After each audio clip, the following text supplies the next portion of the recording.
Okay, I think it's time to get started. Welcome everyone to this seminar, the EU's new approach to development, migration and security. If you're wondering why I'm speaking into a microphone yet you are not hearing any loudspeaker sound, that's because the event is being filmed and will be put online. So the microphones are for the benefit of the people watching the seminar online. And that means also at a later point when we will be taking questions and comments from the audience, I would also like to ask you to wait for me to reach you with the microphone before you make your question. This seminar came about because in the last year or so, we've been seeing a number of new EU policies and initiatives launched that seem to be blurring the lines between EU migration policy and development policy, and on the other hand, between security and development concerns. So many new policies that we are starting to have trouble keeping up. And we want to know more. You know, what are all these new policies and initiatives that are being launched at quite the speed? What do they mean for EU development cooperation? What do they mean for EU commitments when it comes to receiving refugees? And most of all, what do they ultimately mean for people seeking refuge in Europe? What do they ultimately mean for people living in poverty around the world? And also, I guess, for the organizations who serve those people, which is you. So the purpose of this seminar is really to strengthen knowledge and capacity around these recent events at EU level and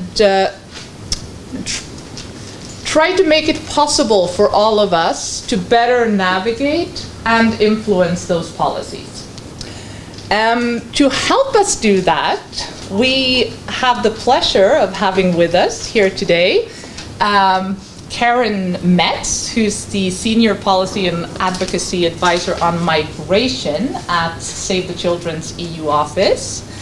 Ben Moore, who's the Assistant Director of EPLO, the European Peacebuilding Liaison Office. And Volker Haupt, who is the Head of Program of Conflict Security and Resilience at ECDPM, which is the European Center for Development Policy Management. We're really happy to have you with us, and we'll be listening more to you. On the agenda of today, we first have a short presentation setting the scene, looking at what's been happening in the world around us that have somehow influenced these new policies. Then we will hear from each of our invited speakers a presentation on the security and development nexus from Ben. We will hear more on the migration and development nexus from Karen. And last, Volker will give us an introduction to the use of EU trust funds, which is a novelty where this blurring of the lines between migration and development policy also comes into play in the design of EU development cooperation. Then we'll have after the presentations, we'll have a coffee break. And then at 10:30, we will have a panel here to dive deeper into the discussions of what does all this mean then towards the future, and you guys will be able to make comments, ask questions, and really find out more from our speakers. Then towards the end, we hope to have time also to talk a little bit about, okay, so what does this mean for us? What should we be doing as civil society organizations? What is it that we should be keeping an eye on now and towards the future? That is the program for today. And once again, really welcome. And I would also like to say that when it comes to questions and comments from you guys, it would be good to save most of them for the panel discussion. So please, during the presentation, if you think of an awesome question to ask, write it down so that you can ask it during the panel discussion. We'll try to keep the questions after each presentation to a minimum. So only if there are things that are really unclear, of course, you can ask questions that are sort of clarifications. But try to write your questions down and save them for the panel discussion. Okay? Great. And with that, I'll just open the seminar up and invite Karen to give a little bit of a background, setting the scene. All right, I'm going to try not to block the screen. Just following, it's all in the right order, I guess. Okay, so we're going to start by explaining a little bit what has happened in the last year and a half, because I think we all feel a bit overwhelmed. And I'm starting with the EU agenda on migration. In March 2015, there was a huge catastrophe. Yet again, a boat had sunk off the Libyan coast. 800 people died. And that's when the moment where decision makers said, okay, this is enough. A lot of people had died before that, of course, but this was the final straw. And that's where leaders came together and developed an EU agenda on migration, which actually constitutes really the building blocks of all these new policies that we see today. And I also wanted to emphasize that at that time there was still a lot of solidarity, and that's not too long ago. I mean, in September 2015, with the image of Aylan, which has moved many people, we've seen a huge wave of solidarity, many people across the globe coming together, protesting, trying to encourage other people to care more about refugees and migrants coming to Europe. And also, like in countries like Sweden and Germany, lots of little initiatives like coming from the grassroots, little startups or apps to offer refugees safe spaces. This was only 1 year ago.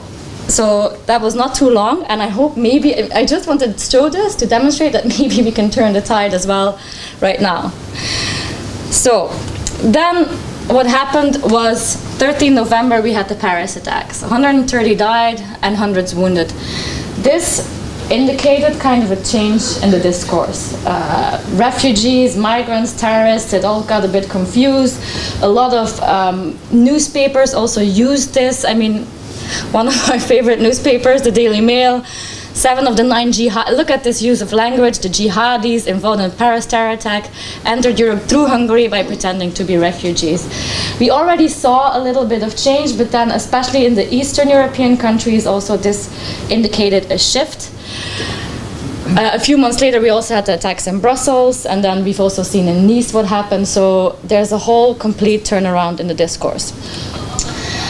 We can also see what has happened because of the whole reporting on the refugee tsunami. I'm not going to read all this, but you can see the sequence in how borders became, how people started to close borders, and how that has affected also EU policy. So we saw September, October to November and March, and then the Western Balkan route was shut, which had a significant impact on what happened in Greece, because at the same time, of course, the EU-Turkey deal, which I will talk about a bit more later, was also closed, and the result was quite disastrous.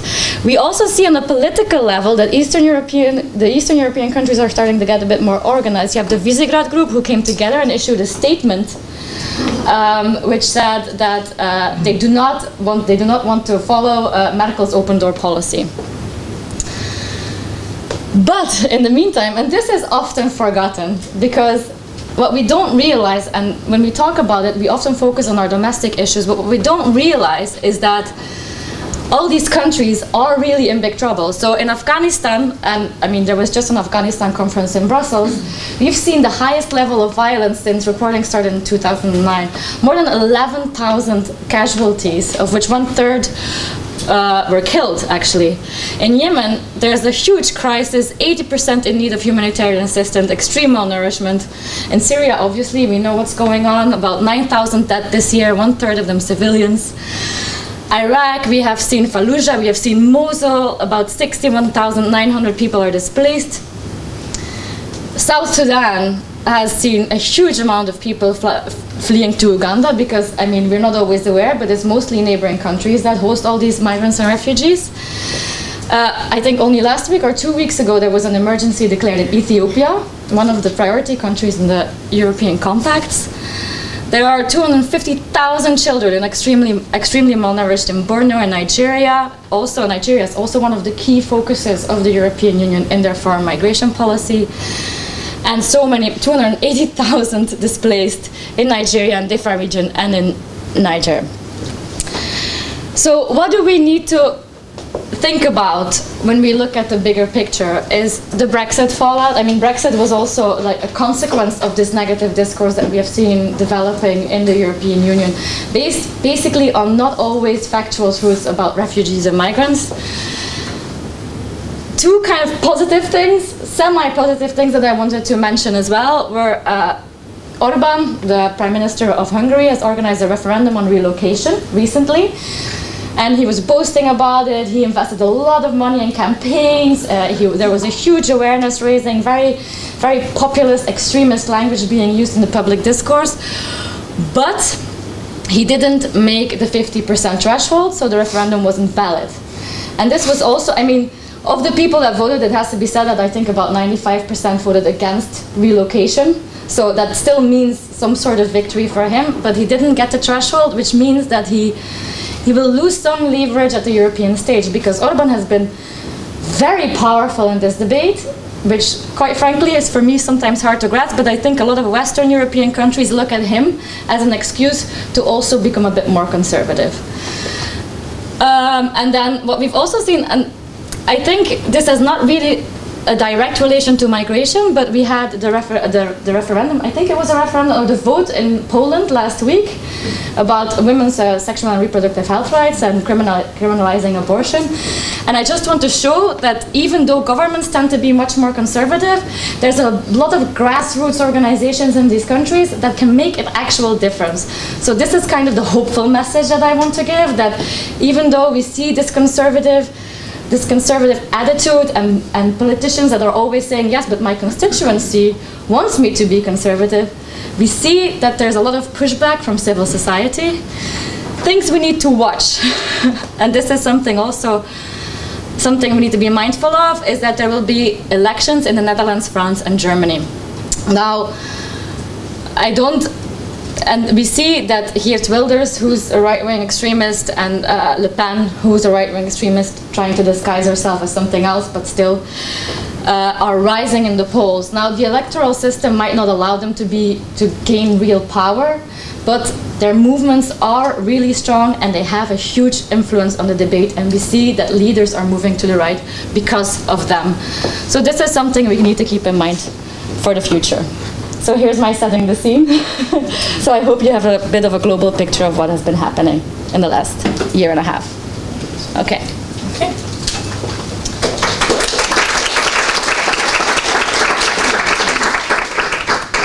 Indeed. And as, I won't say as a response to this, but being influenced by all these events, and as we mentioned at the start, the EU has introduced some new initiatives, policies, etc. And one of the important fields where that has been happening at great speed lately is the security and development nexus.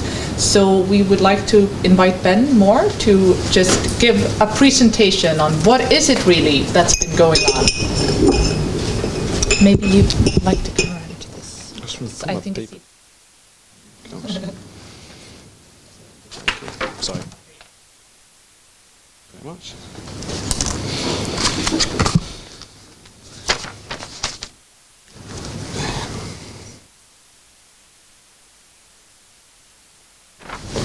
So, good morning everybody, and thank you to Concord Sweden for inviting me to speak to you today. As also said, my name is Ben Moore. I'm the Assistant Director of EPLO, the European Peacebuilding Liaison Office. And before I say anything else, I should point out, as you probably guessed, I'm British and I have a tendency to speak far too quickly. So if I do speak too quickly, please tell me and I'll try to slow down. It happens every time I speak in public. For those of you who don't know EPLO, we're the European platform of peacebuilding civil society organisations. Our mission is to influence the EU to be more active and more effective at peacebuilding and the prevention of violent conflict around the world. And we're a Brussels-based civil society platform.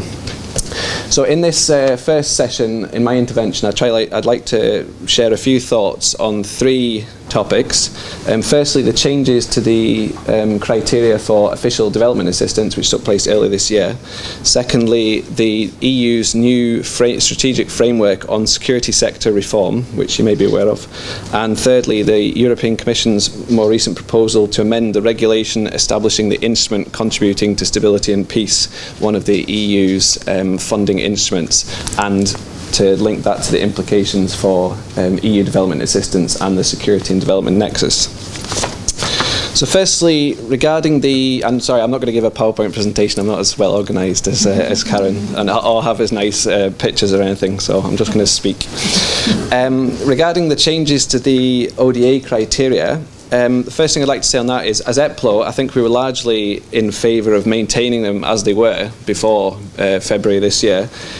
Partly one of the reasons is, for us, we often refer to the OECD DAC criteria as a counter-argument that support for the kind of work that we're advocating, conflict prevention, peace building, doesn't equate to securitisation of aid, which is an argument which we hear a lot also from some areas of civil society, but also from parts of the EU institutions as well. For example, DG Development. There has in the past, I think, been some resistance which has been overcome, but to a large extent. But using the OECD DAC criteria as they are, we can make that case. I don't know how familiar you all are with the changes which took place in February this year to the ODA criteria, but there were definitely some amendments which raised concerns among several civil society organisations, including some of our own member organisations. We have 38 member organisations based in 14 European countries. Some of the issues that were raised by our members and others included the reference to the use of military equipment, as I said, to deliver development services and humanitarian aid, so that definition was broadened, and a new area was included on the inclusion of support for preventing violent extremism, which I think raised a lot of concerns in many quarters. However, I think it is also important to note, as well as the concerns it raised, that it seems that the definition of ODA wasn't changed perhaps as widely as some OECD DAC members might have initially envisaged or hoped. For example, it still states quite clearly in the documents that the provision of aid to the partner country military is not reportable as ODA, and that's a very sort of frank statement, I think. There's also a clear list of eligible activities under the Preventing Violent Extremism heading, and for example it includes an explicit reference to their primary purpose having to be developmental, which is possibly a bit of a fudge, but it's very sort of clearly set out what is and what isn't eligible under this particular heading, which brings its own set of questions, but we can possibly discuss those later. So I think the conclusion on that would be, while it's possibly far from ideal, the revision that's taken place, it could certainly have been significantly worse. So, you know, we have to try and be optimistic about things, I think, because it's far too easy to be pessimistic given the current state of affairs. The second area that I'd like to cover is the new EU strategic framework for security sector reform. And on this, first thing I'd like to say is that as EPLO, we were pleased with the process that the EU employed to develop the new framework. We manage a project, as EPLO, we manage a project called the Civil Society Dialogue Network, which is funded by the EU, and it's aimed at facilitating dialogue between EU policymakers and civil society on issues relating to peace building and conflict. And for this particular policy process, the European Commission and the European External Action Service asked us to organise an event, and this took place in December last year, with the aim of providing civil society input into the process for developing the new framework. It was very positive in that sense, and the EU institutions showed a genuine willingness to engage with civil society and to receive timely input into their considerations as they were developing the framework. Another important element to bear in mind with the new security sector reform framework is that it's not a completely new policy area. It's an update and an integration of two existing policy documents. There used to be two separate frameworks on security sector reform, which had been in existence for almost a decade, I think. So it was high time they were actually updated, and there can be positive elements to be seen in actually bringing them together. They were dealing with separate EU policy areas, so that was another aspect. And I don't know, again, if you've actually seen the joint communication which was published in the summer on the security sector reform. You can find it on the Commission's website and the External Action Service website.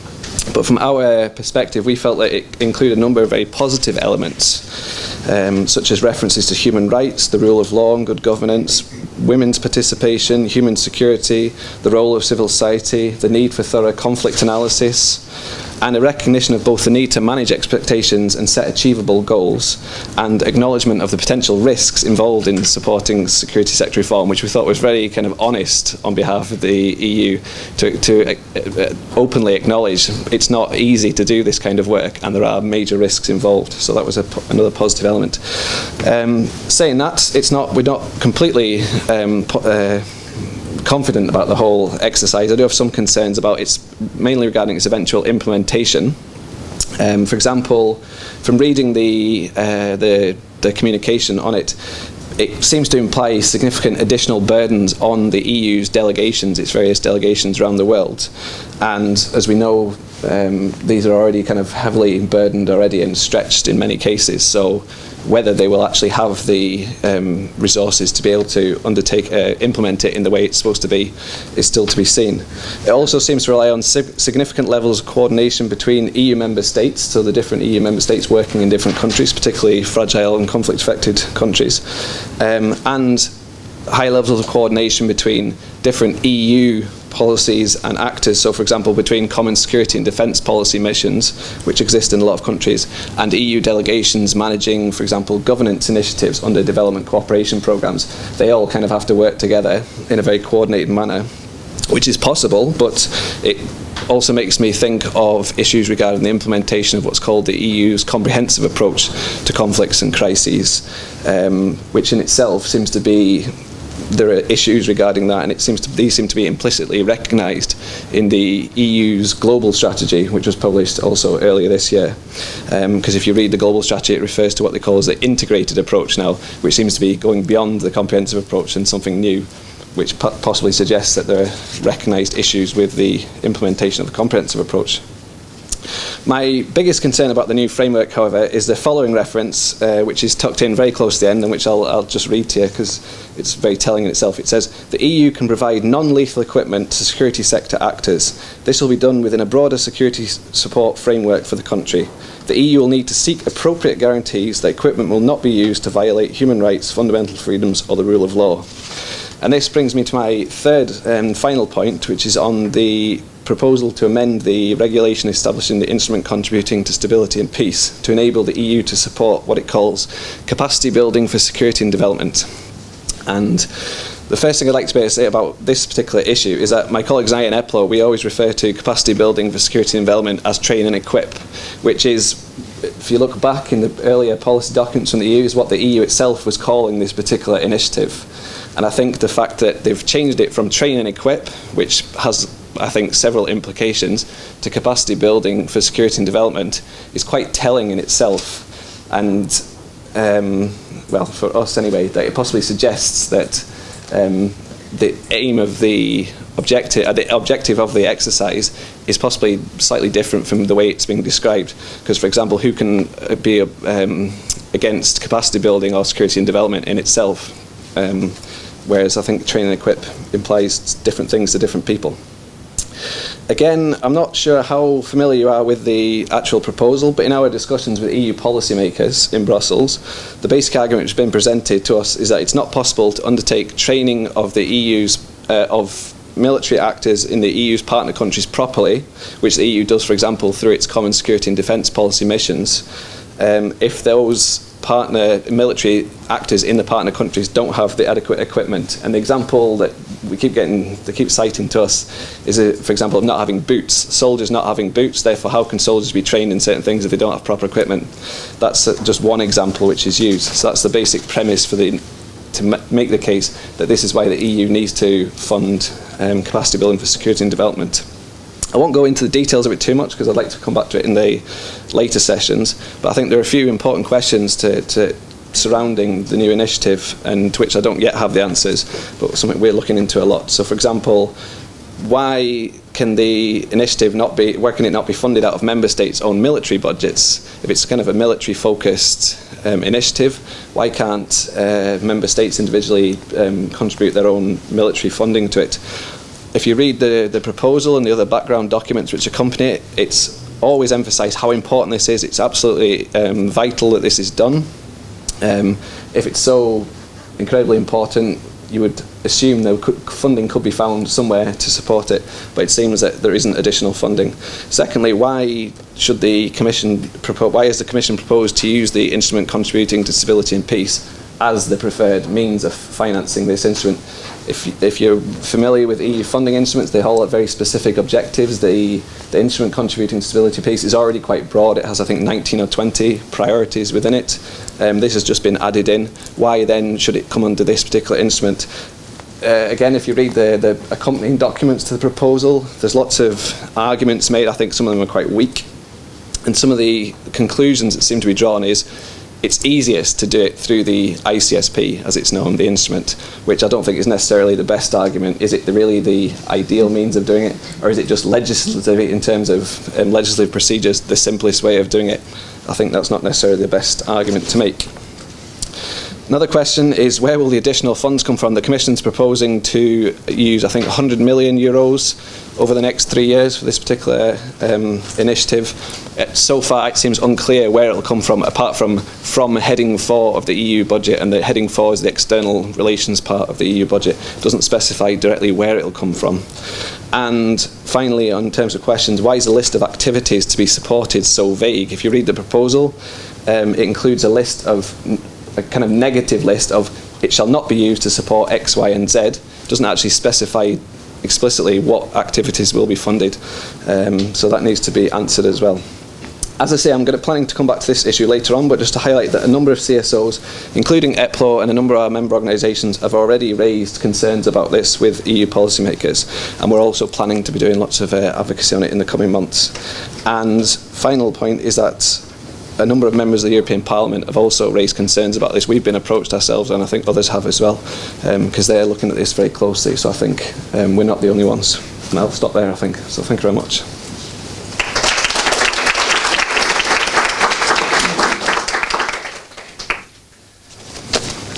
Okay. Quite a few issues to come back to be sure, in the panel discussion. And once again, I'd like to invite Karen to the floor, because we're going to hear some more about then what are the actual policies and initiatives that have been introduced to respond to this situation. Let's get you there. Sure. Yeah, this time there won't be that many pictures, more policy. All right, I'm going to give you a quick crash course about what's been happening in the EU in the last year and a half. So we start with the mother document, which is the EU Agenda on Migration, which was issued in May 2015. It had a piece on reducing incentives for irregular migration. There we have addressing root causes, which has been repeatedly used also in terms of budgeting. Everything is now related to addressing root causes of irregular migration. There's issues on displacement. They will have an enhanced focus on displacement, and then cooperation with third countries to fight smuggling and increase returns. You see, this is already the predecessor of what we've seen a couple of months ago. Then border management, the Frontex, which has been turned into European Border and Coast Guard, which was approved on the 14th of September already, so that's been done, check. And then a number of CSDP operations to target smuggling networks.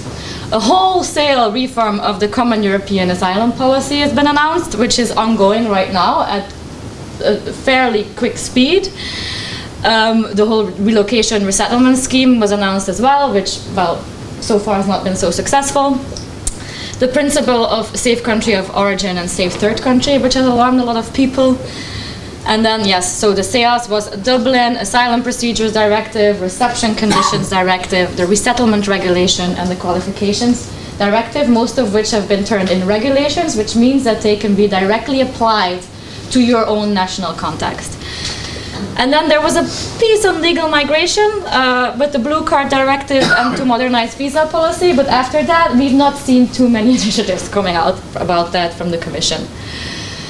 Then one big milestone in the EU's policy has been the EU-Turkey statement. First of all, note that this is a statement, not an official agreement, which means that it has very little legal value and nobody can really challenge it. So the Turkey statement allows the EU to send irregular migrants arriving to Greece back to Turkey. Often these are Pakistanis. They were being sent back to Turkey, put in detention centers, and then deported back to their country of origin. Also the one-on-one approach, so resettle one in Europe and return one to Turkey. This applies to Syrians only. And lately they have been starting to deport Syrians back to Turkey. So this was not the case in the first couple of months, but now Syrians are effectively being sent back to Turkey, which is causing a lot of anxiety among the populations stuck in Greece. Then the visa liberalization roadmap, which has been experiencing some trouble because of the terror laws in Turkey, which leave a lot of space for interpretation and then crack down on some media and other fundamental freedoms which the EU thinks they should uphold. So the estimated time for that would be the end of December. So the end of December, they are supposed to agree on the visa liberalization, and then a lot of money for the EU-Turkey facility, 3 billion euro for the next couple of years, and I think another 3 billion for possibly after that. As I said before, we had the EU-Turkey statement and then the closure of the borders in the Western Balkans, which was a complete disaster. I don't know how many of you have been to Greece. I've been to Moria detention camp on Lesbos. I mean, I've been to many other refugee camps around the world. This was really one of the worst things I've ever seen. They're doubling their capacity on the islands right now. There's a static population of over 50,000 people. Islands have been turned into detention centers. We've seen, and the EU has acknowledged, that there is a huge increase of smuggling in the Balkan countries. The registration is extremely slow, which is causing a lot of problems. Like, I think most people have now been pre-registered, but that doesn't mean that they can access a lot of their rights. So it takes forever for them to apply for asylum, while a lot of them are entitled to asylum, especially, and as Save the Children, we see this in relation to unaccompanied children, who often are entitled to family reunification elsewhere in Europe, but now have to wait 1 to 2 years to be reunited with their families. There's a lot of tensions between nationalities because the current relocation scheme from Greece is based on a criterion which says that your nationality has to have a 75% recognition rate of your asylum claim. So previously this applied to Syrians and Iraqis. Now Iraqis have also fallen off the list. So the majority of the populations there are Syrians, Iraqis, and Afghans. And there's a lot of tension between them, a lot of fights. We've seen a fire in Lesbos not too long ago. There was one in Chios, I think, this week. I mean, the situation, yeah, it's just, I cannot describe it. And then there's a whole series. These are the policies announced between March and July. So there was a whole avalanche of policy documents thrown at us. So we had the EU-Turkey statement, which I just explained. Then there was the forced displacement communication, where I felt the EU was the institutions were kind of trying to take their own mandate back, because it's really focusing on vulnerabilities, needs, and, you know, the forcibly, it doesn't use migrants or refugees. It's talking about forcibly displaced people, which was actually quite welcomed by civil society. Then the 4th of May, the first package of the Common European Asylum System. And then the 7th of June, the big bomb, which was the new partnership framework, which kind of announced really a wholesale reform of the EU's external policy.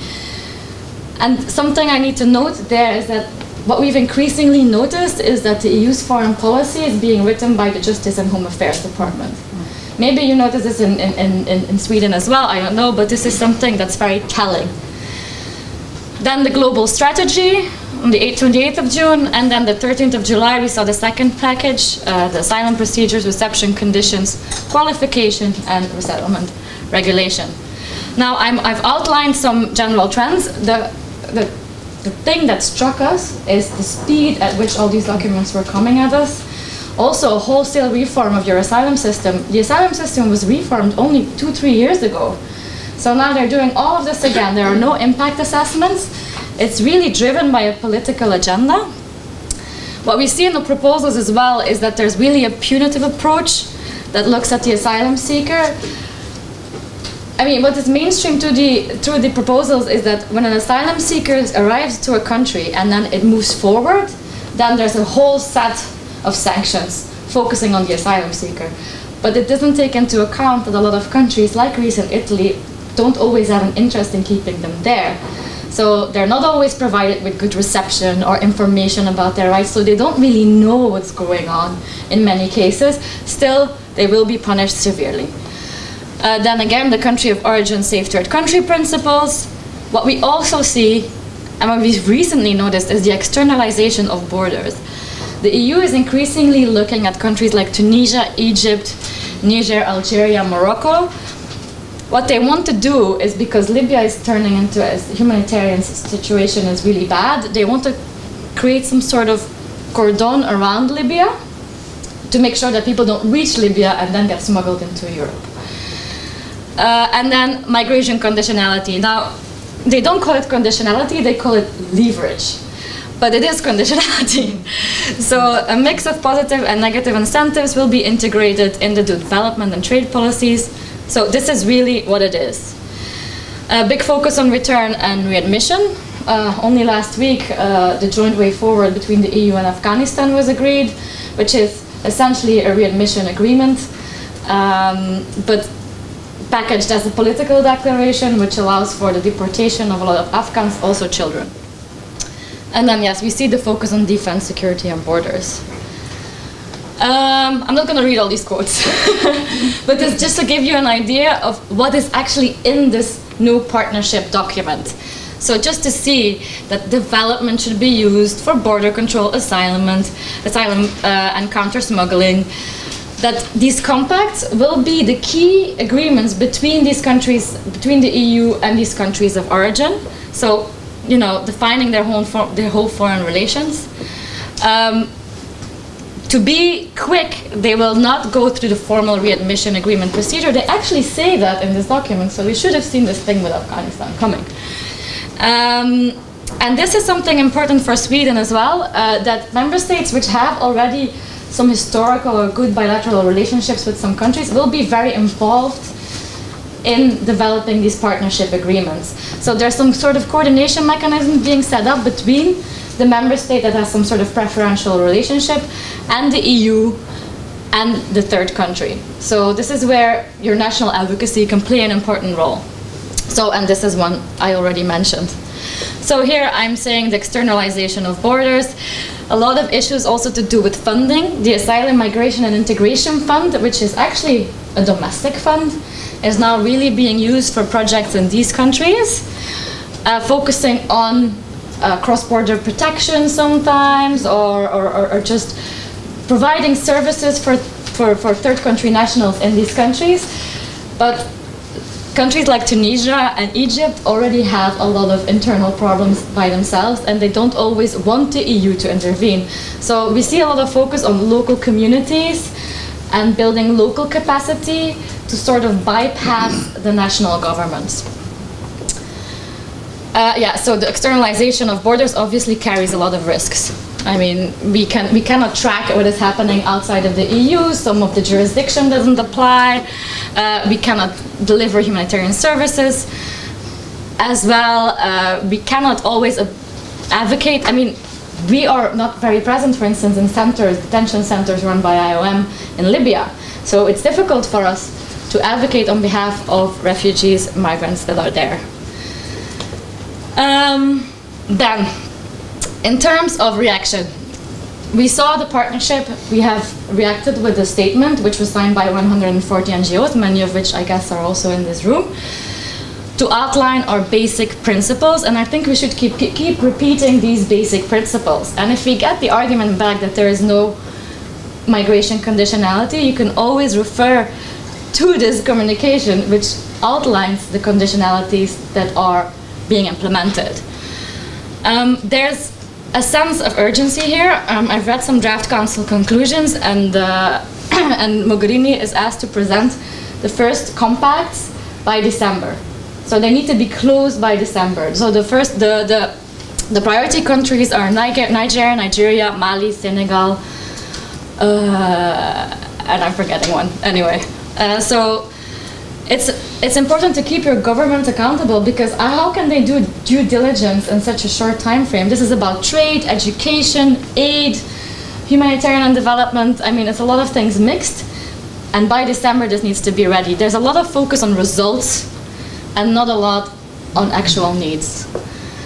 These compacts, 8 billion euro, they're funded by the trust funds, by the European Development Fund. Both instruments are not subject to parliamentary scrutiny, so the parliament has no oversight. And then the legal format of those what is a compact? I mean, a compact is a term that's been thrown around everywhere, but I don't really know what it is. So, and I don't really know what kind of accountability it creates. These priority countries, they often have no protection systems in place, let's be honest. I just gave an overview of what is going on in some of these priority countries. I don't know what will happen to people that will be returned. And then for us, I mean, Save the Children and probably many of you, the question arises, will we be part of these compacts? How will we deal with funding that is related to these compacts? For instance, will we have child-friendly spaces as Save the Children in Niger, funded by money from these compacts? I don't know, because are we then being complicit to a political agenda? But we also want to protect. It's a difficult one. So, oh no, my slide has gone. There's one more on specific funding-related issues. Well, I can try to say some stuff. No, further down. No, it's not there, but it's fine. I can try to figure it out ourselves. Funding-related issues have to do with the integrity of aid and making sure that it is needs-based and proportional. What we see now, and I wanted to give some numbers, is that 500 million euro in humanitarian assistance is going to Turkey, while 170 million euro is going to the whole of West Africa, where 120 million people are suffering from extreme malnourishment, or suffering from food insecurity, and 5.8 billion children are suffering from extreme malnourishment, whereas this 500 million goes to 3 to 4 million people. So the proportionality is a big issue that we see. And then also to monitor the funding, like if this all these different instruments are being mixed, where is this money going? This is a very hard one for us, and how will we create this accountability? So these are a couple of questions that I wanted to put out there, like how will we protect our mandate, which funding will we use, what will the funding go to, and also the speed at which this is developing. How can we keep track and hold our governments accountable? That's it. Okay. Thank you.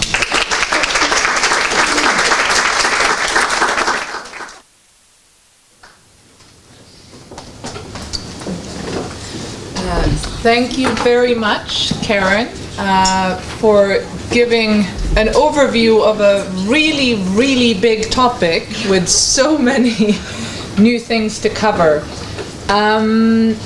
Now, I would like to invite Volker to give us a presentation on the use of EU trust funds, which is,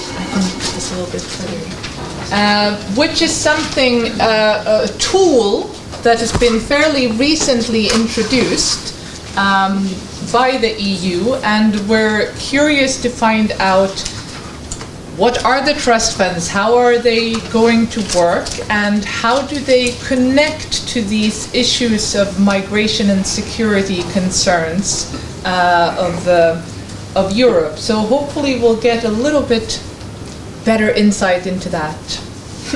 Thank you. Okay. Thank you, Asa. How much time do I have? 20 minutes. Okay.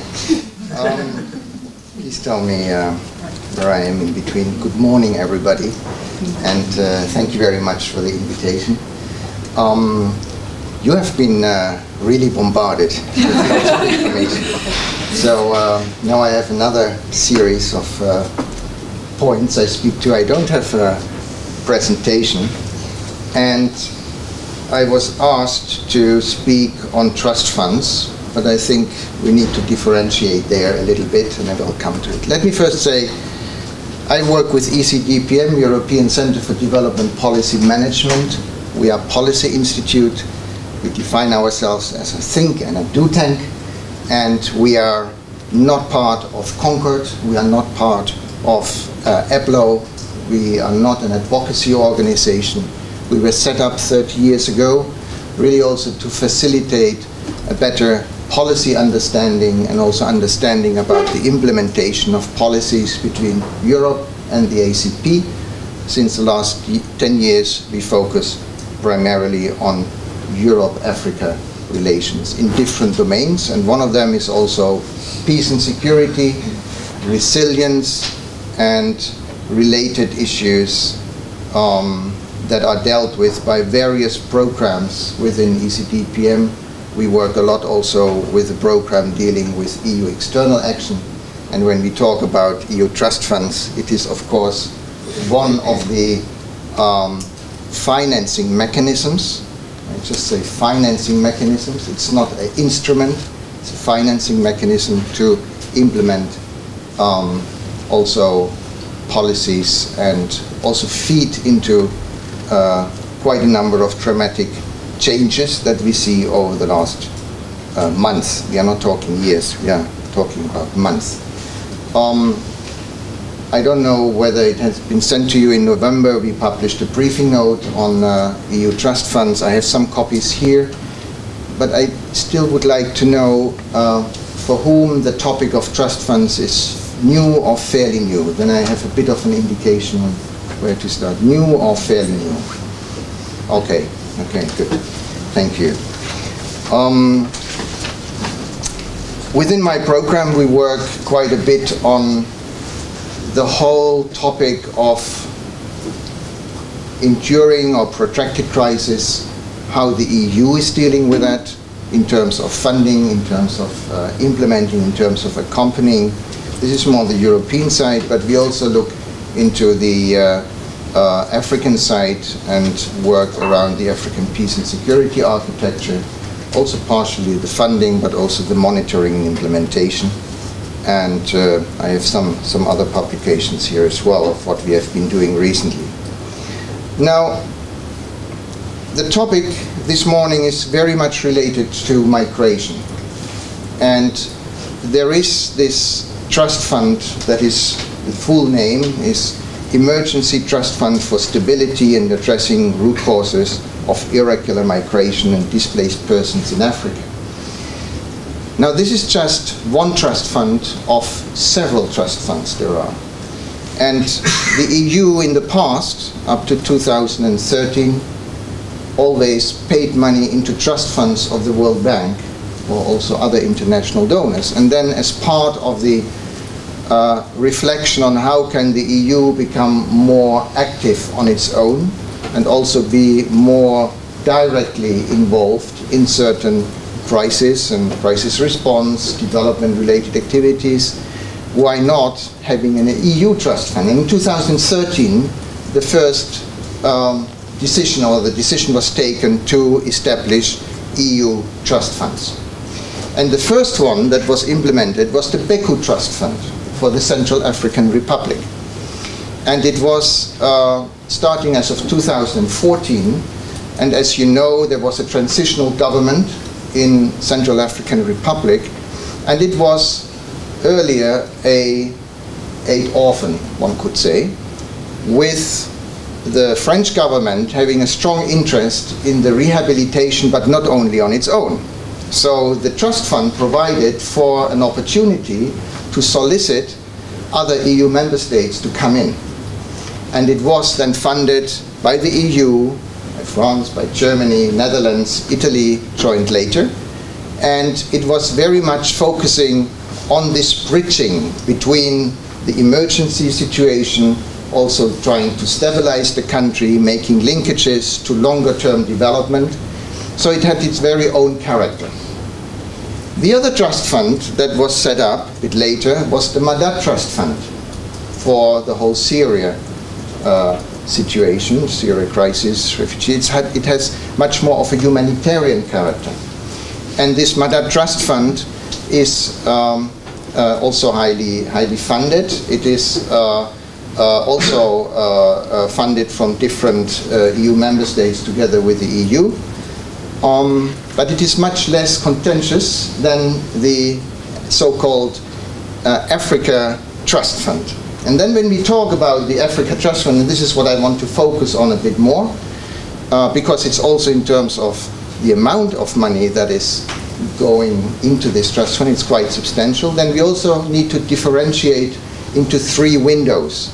It is the East Africa Trust Fund, it is the North Africa Trust Fund, it's the Sahel Trust Fund, all with its own dynamics in terms of decision-making, also in terms of implementation. So in the last slide, or one of the last slides that you had, Karen, you referred to the Horn of Africa Trust Fund, so this is East Africa, with its own dynamics, and it's the most advanced one of these three ones. So when we talk about the funding of the EU trust funds, it is for the biggest part funded out of EU funding, and it is redeployed money. It is coming from other areas. It comes from various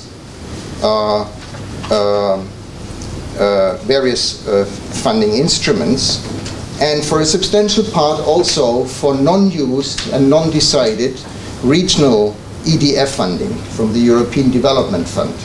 This is funding that comes from the original EDF development budget that is dialogued about, that is also decided about together with the partners in the South. But there is also other funding coming into this. For example, from DG Home, which is not development funding. There is also some funding from the instrument contributing to stability and peace, which is also not ODA. This is what Ben talked about. So it is a mix. And what we see is that the major funding comes from these EU or non-used EU or redeployed funds from the EU, with some funding coming from the EU member states. And originally the idea was that, the very idea was that the EU member state funding should equal the funding from the EU side, so that it really builds up to a much bigger amount. But the reality is that the funding from the member states is fairly limited, because not everything is, from a member state perspective, is meant to be implemented then through these trust fund mechanisms, also bilaterally, so they want also to have some space to decide on their own. And we also have to look at the regulations on how the trust funds are governed, because there is a management board and there is an operational board, and at the moment you pay into this trust fund, you also have a right to sit on the table and also to vote. So it means that the countries that are paying into it also have a possibility to influence the decisions on where it goes. This means also that, and you know about the EDF funding, where the funding is decided from all EU member states, that those EU member states that are not contributing to the fund are in fact excluded from the decision making. No? But this is agreed upon by those member states because it is in the EDF committee that there was an agreement to give this money into the trust fund so that it can be handled. Now, there is, in addition to the ones paying into the trust fund from the member states, there is also a seat by the EAS, the EU External Action Service, and there is the management, the coordination is under a person from DG DEFCO, from the Development Department. Of course, there is also dialogue between DG DEFCO and also the EAS, what are the priorities and who should do it, etc. So there is also, in addition to these formal structures, there is there's informal structure. What is interesting to see, that I take now the example of the Beku Trust Fund, that they also accompanied, in fact, the changing situation in the country. And there were elections, there's a legitimate government, at least internationally accepted, and they also, in the course of this trust fund mechanism, they also decided, well, let's then adapt our programming. Let's also, with shorter term programming, go a little bit less emergency. Let's also add additional areas. For example, gender was brought into in the next phase. Also add natural conservation, things like that, where they adapted also to the changing situation, and they could do it fairly rapidly. I come to this point about speed and flexibility in a minute. The big discussion on trust funds, in fact, came about since the announcement of the trust fund for Africa during the Valletta summit in November 2015. Mr. Juncker had already mentioned it in September 2015, but basically the whole apparatus of the EU was institutionally not prepared to do this, neither at headquarters, neither in the field. So it was really a political move. It was in response, and you highlighted this, all these changes. It was a political move also trying to show to the public that something is done, and there was an urgency to do something. And in this context, one needs to understand that this Africa Trust Fund was created, and not only as a small mechanism, but then one realized, oh, there's not only a problem in Mali, there is a problem in the Horn of Africa, there's a problem in North Africa, so let's do something much more comprehensive, but management-wise, than to break it down into these three windows. Now, major problems and advantages. I also want to talk about some advantages, because I was asked to talk about the risks, but there are also some advantages to give a complete picture, is that it's difficult to really say how this will unfold, because it's very new. The decisions have just been taken. The contracting sometimes takes time, so even not all the decisions that have been taken are implemented on the ground. It is a time to go. And one also needs to carefully look at how this relationship with the partners in the countries will unfold. I talked about, and this is why I talked about this, something maybe more technocratic issue about, you know, the boards and who is taking decisions, etc. It is important because this mechanism is done to the extent possible with the observance of the partners, the regional partners or the local partners. But they are not anymore part of the dialogue for reaching a joint decision on what to implement. So if you look back into 2005 to the Paris Principles, some of the essential principles of the Paris Agreement are in fact, well, they risk to be undermined, while I see that various agencies try to do the best to compensate for that, but they are there as observers on the table, but not as decision makers. And this needs to be taken into account. This also needs to be monitored, because we also had already in various forms of dialogues and what we also saw written, received quite some critical views from partners in the South. However, one also needs to realize that a big part of the funding comes from regional funding, where the partners, the regional organizations, the RECs, were also not fast enough to dialogue about what the priorities should be. So these were unused funds. So there is a bit of a catch-22 situation on how to address certain things more rapidly, view of certain urgencies come up, and how quickly you can work with partners. It's a difficult, very difficult way on how to judge that. Another issue that needs to be recognized is that the decisions on the trust funds are taken within these management boards, and then which takes place once a year, and then in a normal case, and then the operational boards. But there is much less political involvement as compared to the instrument contributing to stability and peace. Ben referred to it, the ICSP. The predecessor was the Instrument for Stability, the IFS. And why? Because all the decisions on the ICSP that also go into the areas of how to bridge between security and resilience and development, they go for consultation in the Peace and Security Committee. And this element is excluded, is not there with the trust funds. So the whole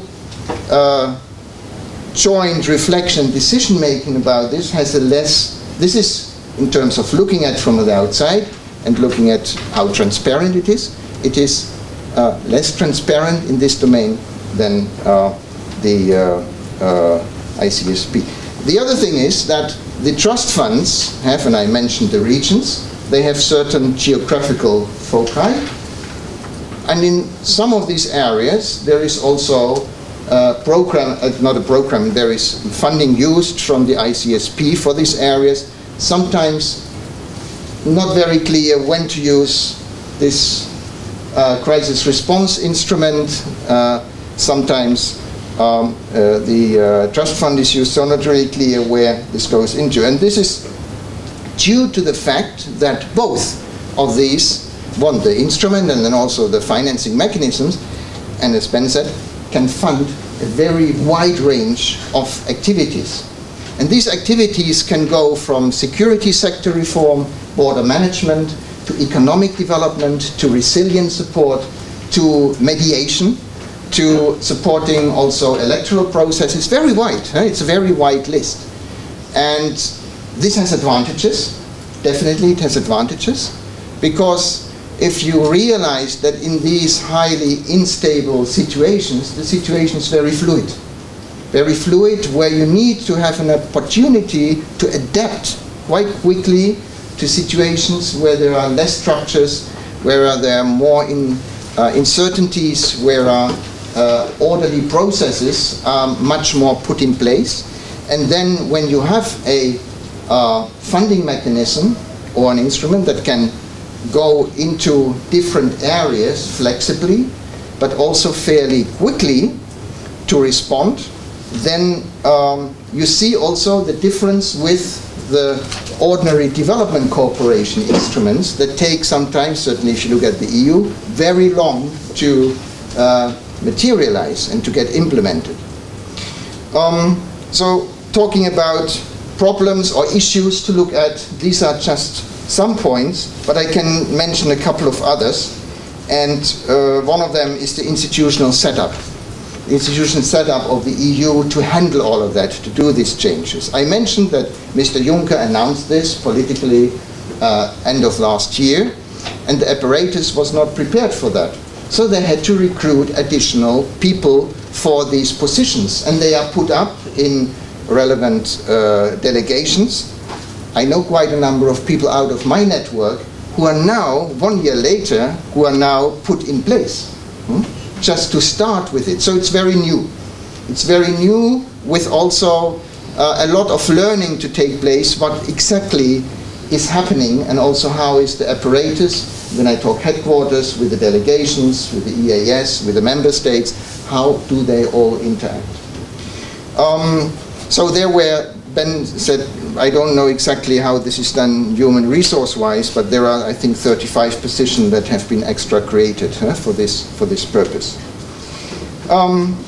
Another point is that in case of the East Africa Emergency Trust Fund, this is a migration-related issue, is that it was very much linked to the Khartoum process. You mentioned it, I think, and the Khartoum process, maybe you can talk later in the panel a little bit more about it, but it is something that was set up with the states in the Horn of Africa, really also to better address the migration-related issues. The African partner said, we have a lot of migration within Africa. Why is this only addressing the migration going to Europe? Why not our internal African migration-related issues? We also have a need there, and we need to have also support to address this in certain areas. Talked about the coherence issue. Yeah, and then the implementation, and this is maybe also interesting here for the audience, that the trust funds are governed, the decisions on who should work on this from this management board, from the political level, EAS involvement. There is a decision that the implementation should be done by agencies that are indicated by the national governments contributing to these trust funds, or that are indicated by the decision makers about the trust funds. This means that in the case of Germany says, here's GIZ, they will do it. There are other partners in there, partners who sometimes don't know each other from the past. In the case of France, it is France Expertise, which is not an organization with a big implementing opportunity, so they have to subcontract, which also takes time. So talking about speed, there is a question how quick this can happen. And these are all new experiences to be gathered on how this all can indeed make a change. And the good thing for these various funds is that the EU had said, look, this is something new. We also need to know what's happening. So they also have set up a slot for learning, also for research, for knowledge creation about what's really happening in the ground and how are we faring with this. And these slots for research, they're just planned, and in the East Africa Trust Fund, they are much further advanced than for the Sahel. So this is something that we can expect to see in the next months, that there is much more knowledge coming out of that. I've already talked 20 minutes. I have a couple of more things to say. I mean, it's a big topic, but I stop here. Maybe in the course of the panel discussion, we can bring out somewhere, because I have some interesting things from our more recent work about trust funds, about the allocations. Where does it go to? Does it really go into channeling ODA away from long-term development into more narrow EU migration and security? Quite interesting question. I have some figures here, some very tentative figures, but I think I stop just talking now because.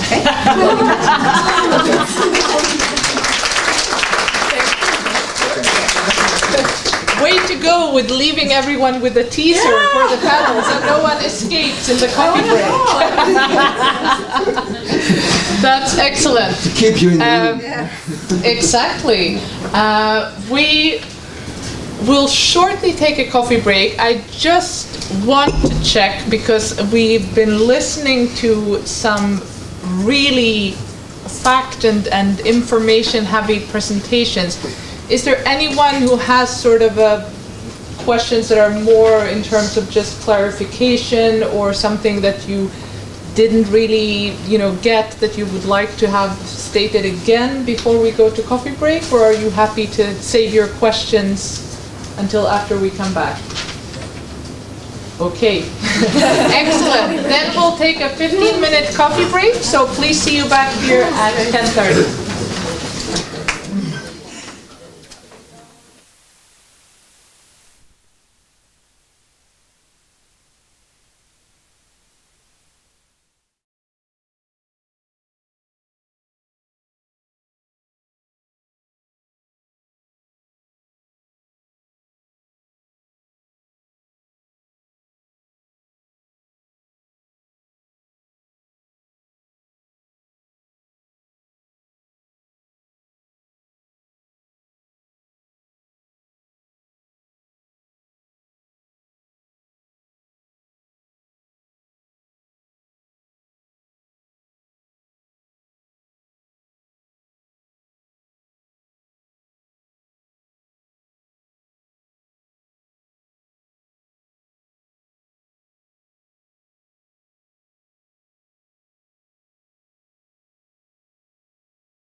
Ja. Säkerhet. Ja.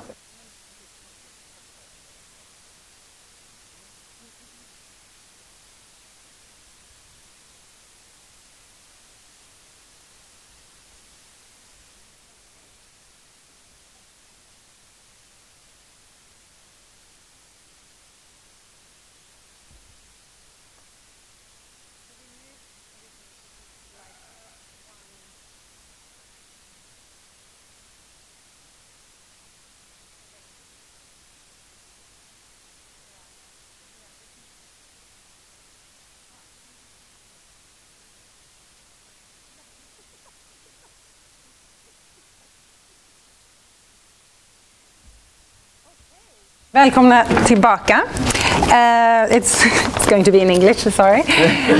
Welcome back, everyone. Yes, I hope you have had a moment just to try to absorb all the information that we got here before the break. Thank you all for your excellent presentations. I think it's given a really good overview of what's been happening at EU level in the last year, and also given us an understanding of why we are finding it so difficult to follow what's happening on EU level, because there is so much that have happened at such a speed that it's impossible for civil society to really be able to influence and to have the discussions that are needed on these topics.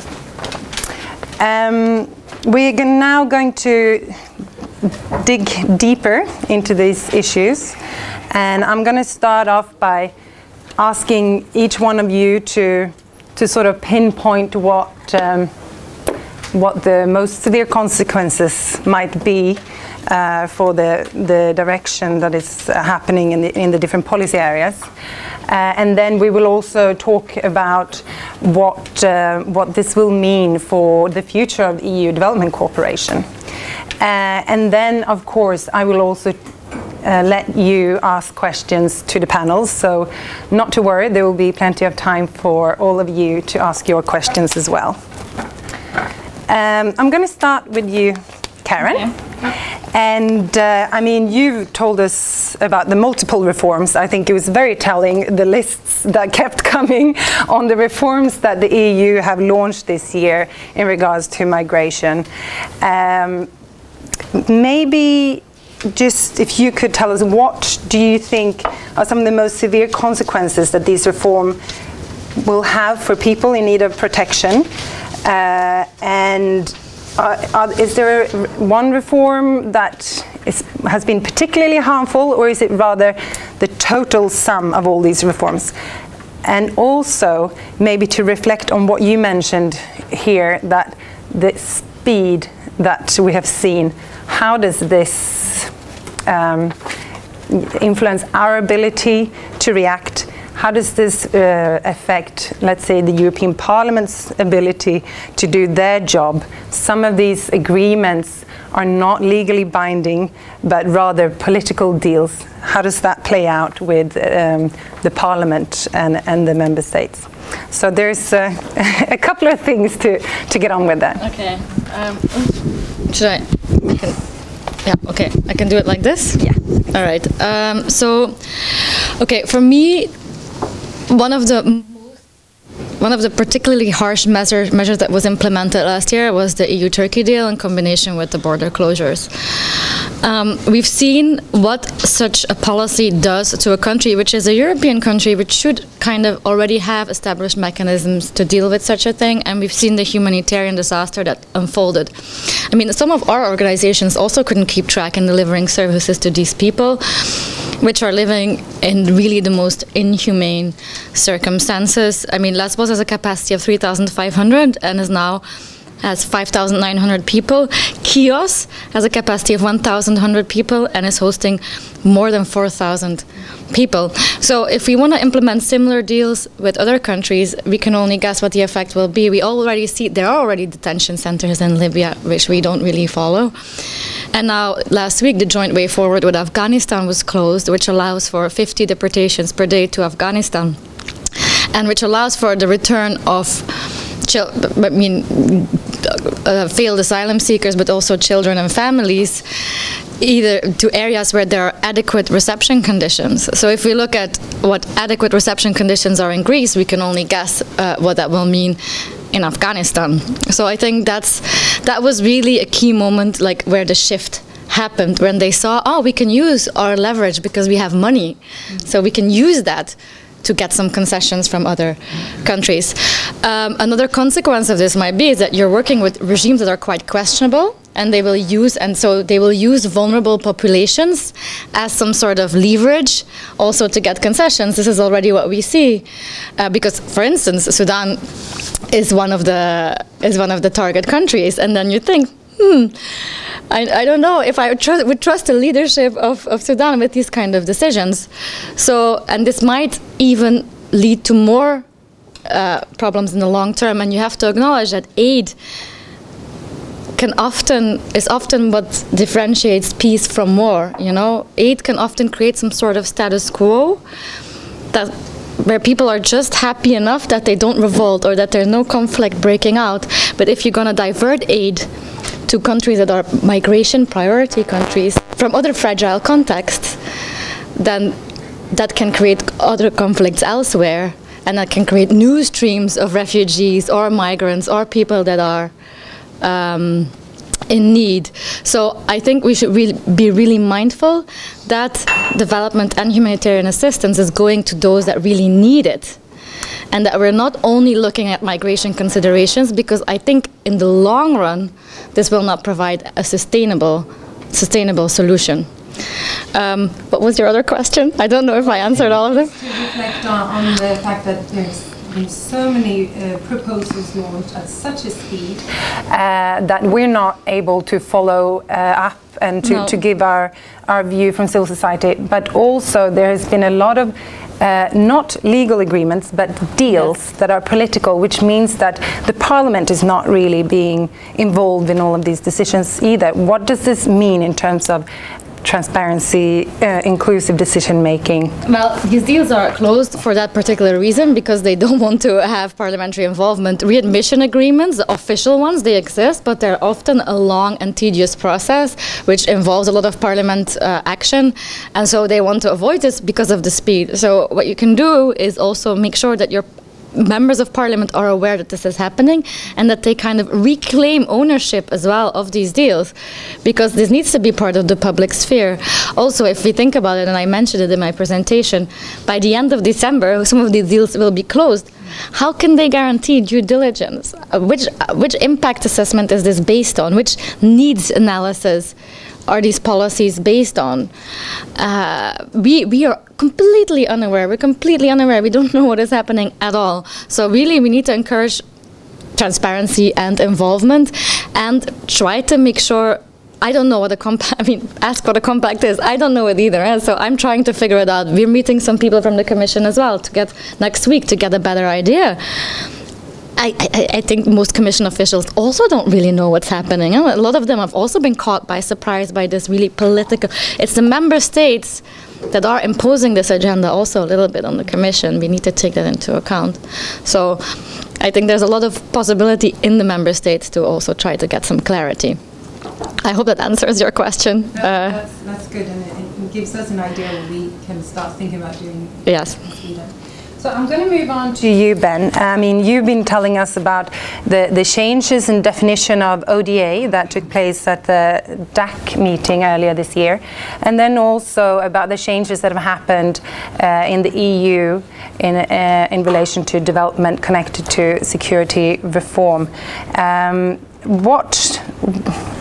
What are, I mean, the most serious concerns that you have when it comes to these changes? What could be, you know, the results? I know that you're saying that the EU is quite vague and it's difficult to tell exactly what this means, but what could be the consequences of this if we're not paying attention? And also, perhaps if you could reflect on, do you think that the EU is trying to take a step further than the OCDAC actually prescribes in their ODA definition?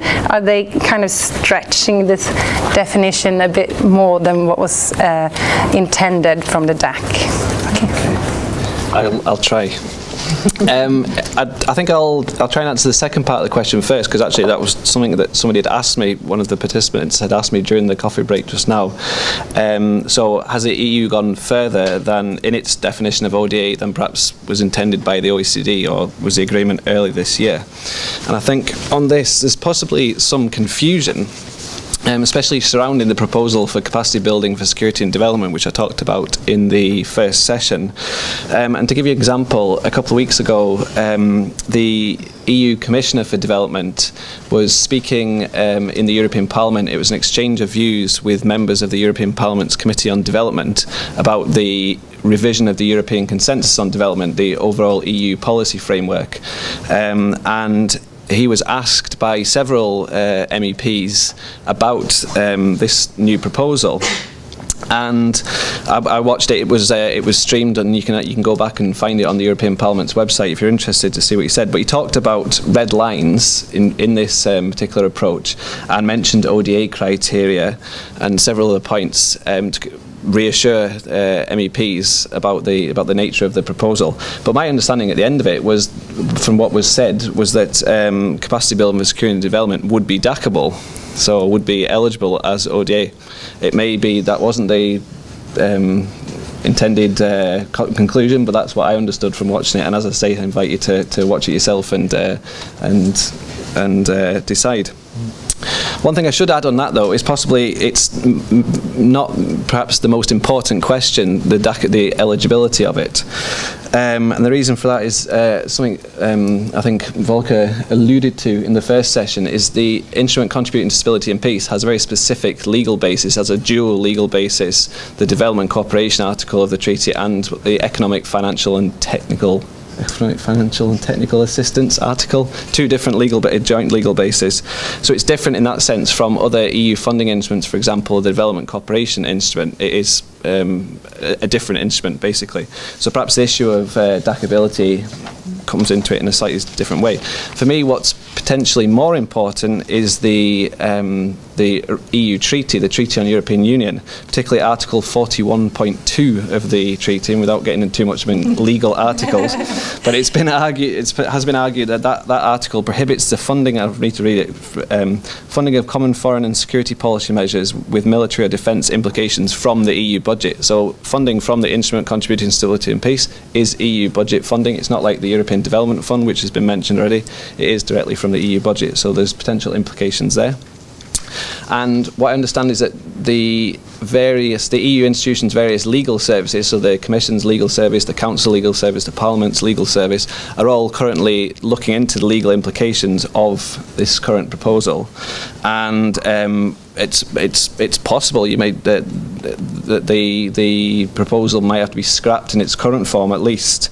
And there are a number of legal precedents in this sense. For those of you who follow this kind of thing, there was a case not so long ago known as the ECOWAS case of funding provided to the ECOWAS, the community, from the European Development Fund, which was struck down as being illegal. And also a similar thing to do with border security in the Philippines, which went to the European Court of Justice and was struck down as ineligible under the development predecessor to one of the predecessors to the development cooperation instrument.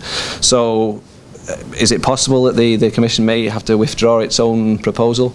I mean, I really don't know, and I'm not saying it's going to happen, but it's just it's a possibility on this basis.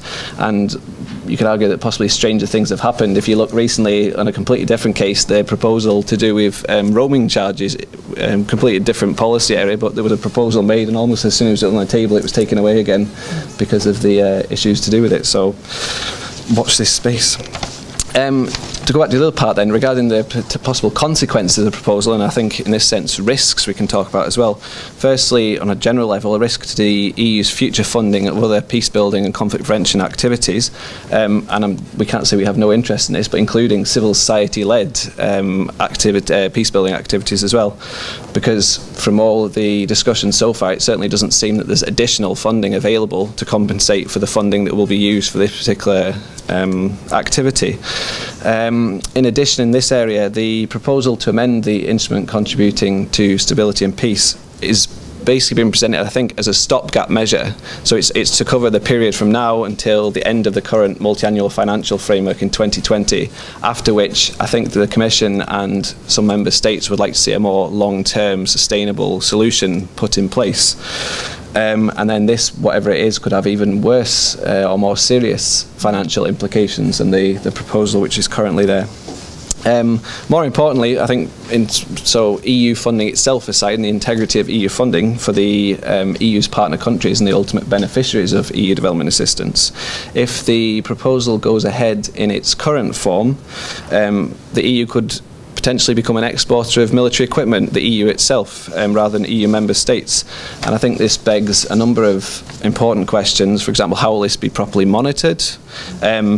A major issue is what actually constitutes non-lethal equipment. I think in its own definition, are we talking about boots, as the example I gave earlier that is always cited back to us, or are we talking about surveillance and communication equipment? I think there's a whole raft of questions that can be asked there.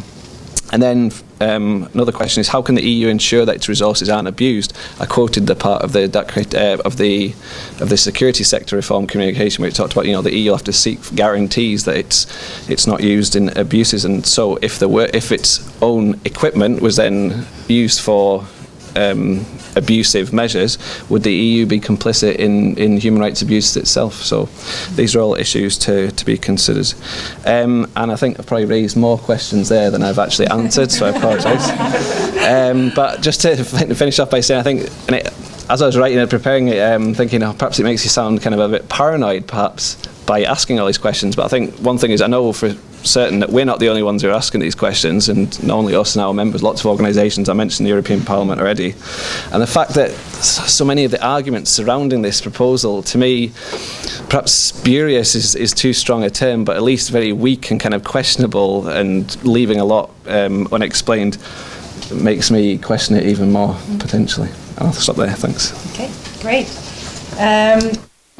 I'm going to then move over to you, Volker, and you left us on a bit of a cliffhanger. I think what a lot of us had been waiting to hear about is exactly this issue, that the flexibility of the EU trust funds are enabling the EU to reroute money from existing development programs, mix it up a bit with other funding, and then use it for things that are not the traditional ODA goals of actually eradicating poverty. You were just about to tell us how that plays out with the trust funds, and if we have seen that this is happening. Could you perhaps just pick up? Well, be mean, and let's just park this for a moment. I'll come back to it, this question, because I wanted, as we have a panel, also respond to Ben on the CBSD, capacity building, security and development. And I come in here as a resource person. I'm not representing a group of organizations working in the domain of peace building and conflict prevention. The questions you raise are very relevant, also relevant to monitor, and there are indeed many questions. But there are also some things to be clarified from my perspective, that this 100 million that is now proposed to be homed within the ICSP, sorry for all the abbreviation, Instrument Contributing for Stability and Peace, this is a money going until the end of 2020, and there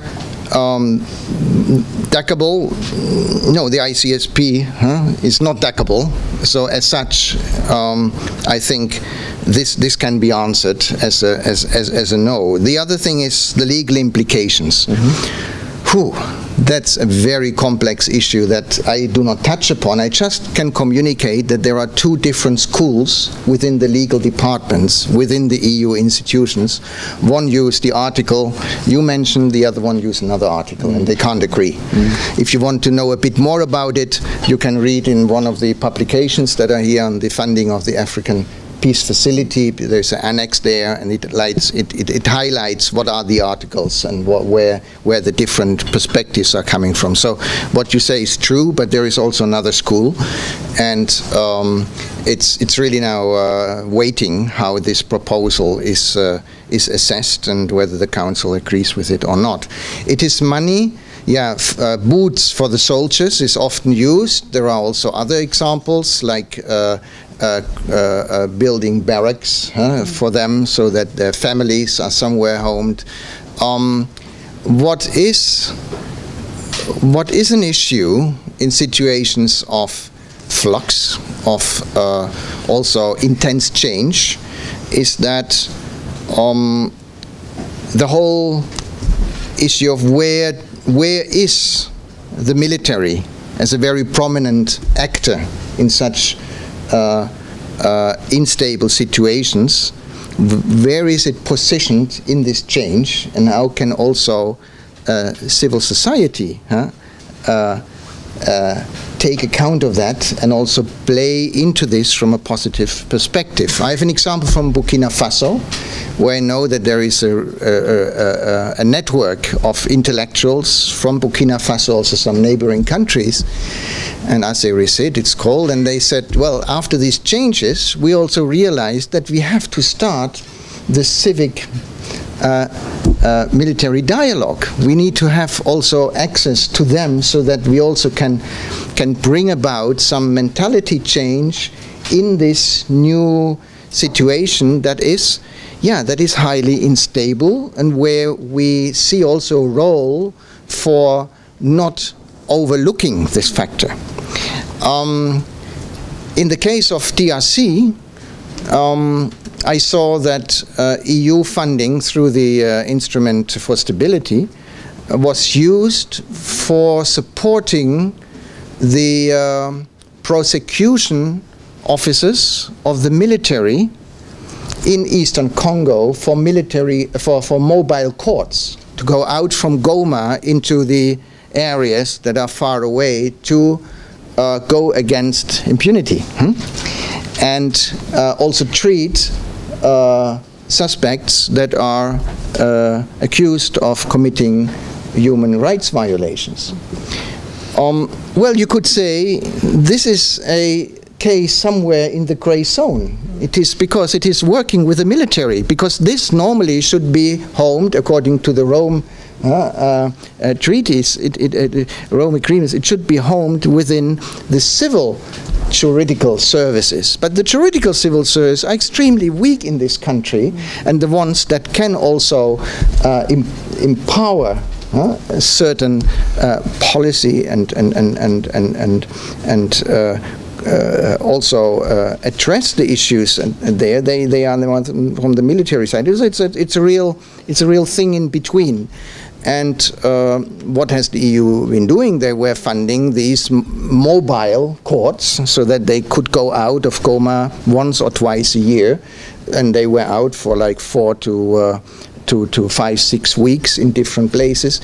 And I would just say, and this is now bringing in more from the resource perspective, also a bit of a nuanced view, that one should not look at it as one or the other. There are many things in between, and I know that it is a test, this 100 million. It's a relatively small amount of money. It's a small amount of money if you look at it over the perspective until 2020. But the question is, what will happen with it afterwards? How will it possibly be widened? How will it be possibly used for interpretations of lethal equipment in a more wider context? All of this needs to be monitored, I agree with you. But given the rapidly changing contexts in certain places, it is important to also realize that instruments from the past may not all be the appropriate ones to address these situations. coming back to your question about the recruiting of funds against ODA goals, well, what we did, this is just a very preliminary look at it. It's not published. It's building further on the work that we did here with the EU trust funds, is that we looked into the type of projects that are funded with the Africa Trust Fund. For Horn of Africa, there we looked into 20 projects, and also into the Sahel decisions for some 30 projects. It's quite interesting to see how, if we take broad categories, what type of areas then are addressed. In the case of the Horn of Africa, quite a substantial number, some 61%, goes more into the resilience, basic services. There are also quite there are also some 6 or 5% going into economic and employment opportunities. So this all relates somehow to what would describe to livelihoods, which was funded before. Huh? So it's not all entirely new.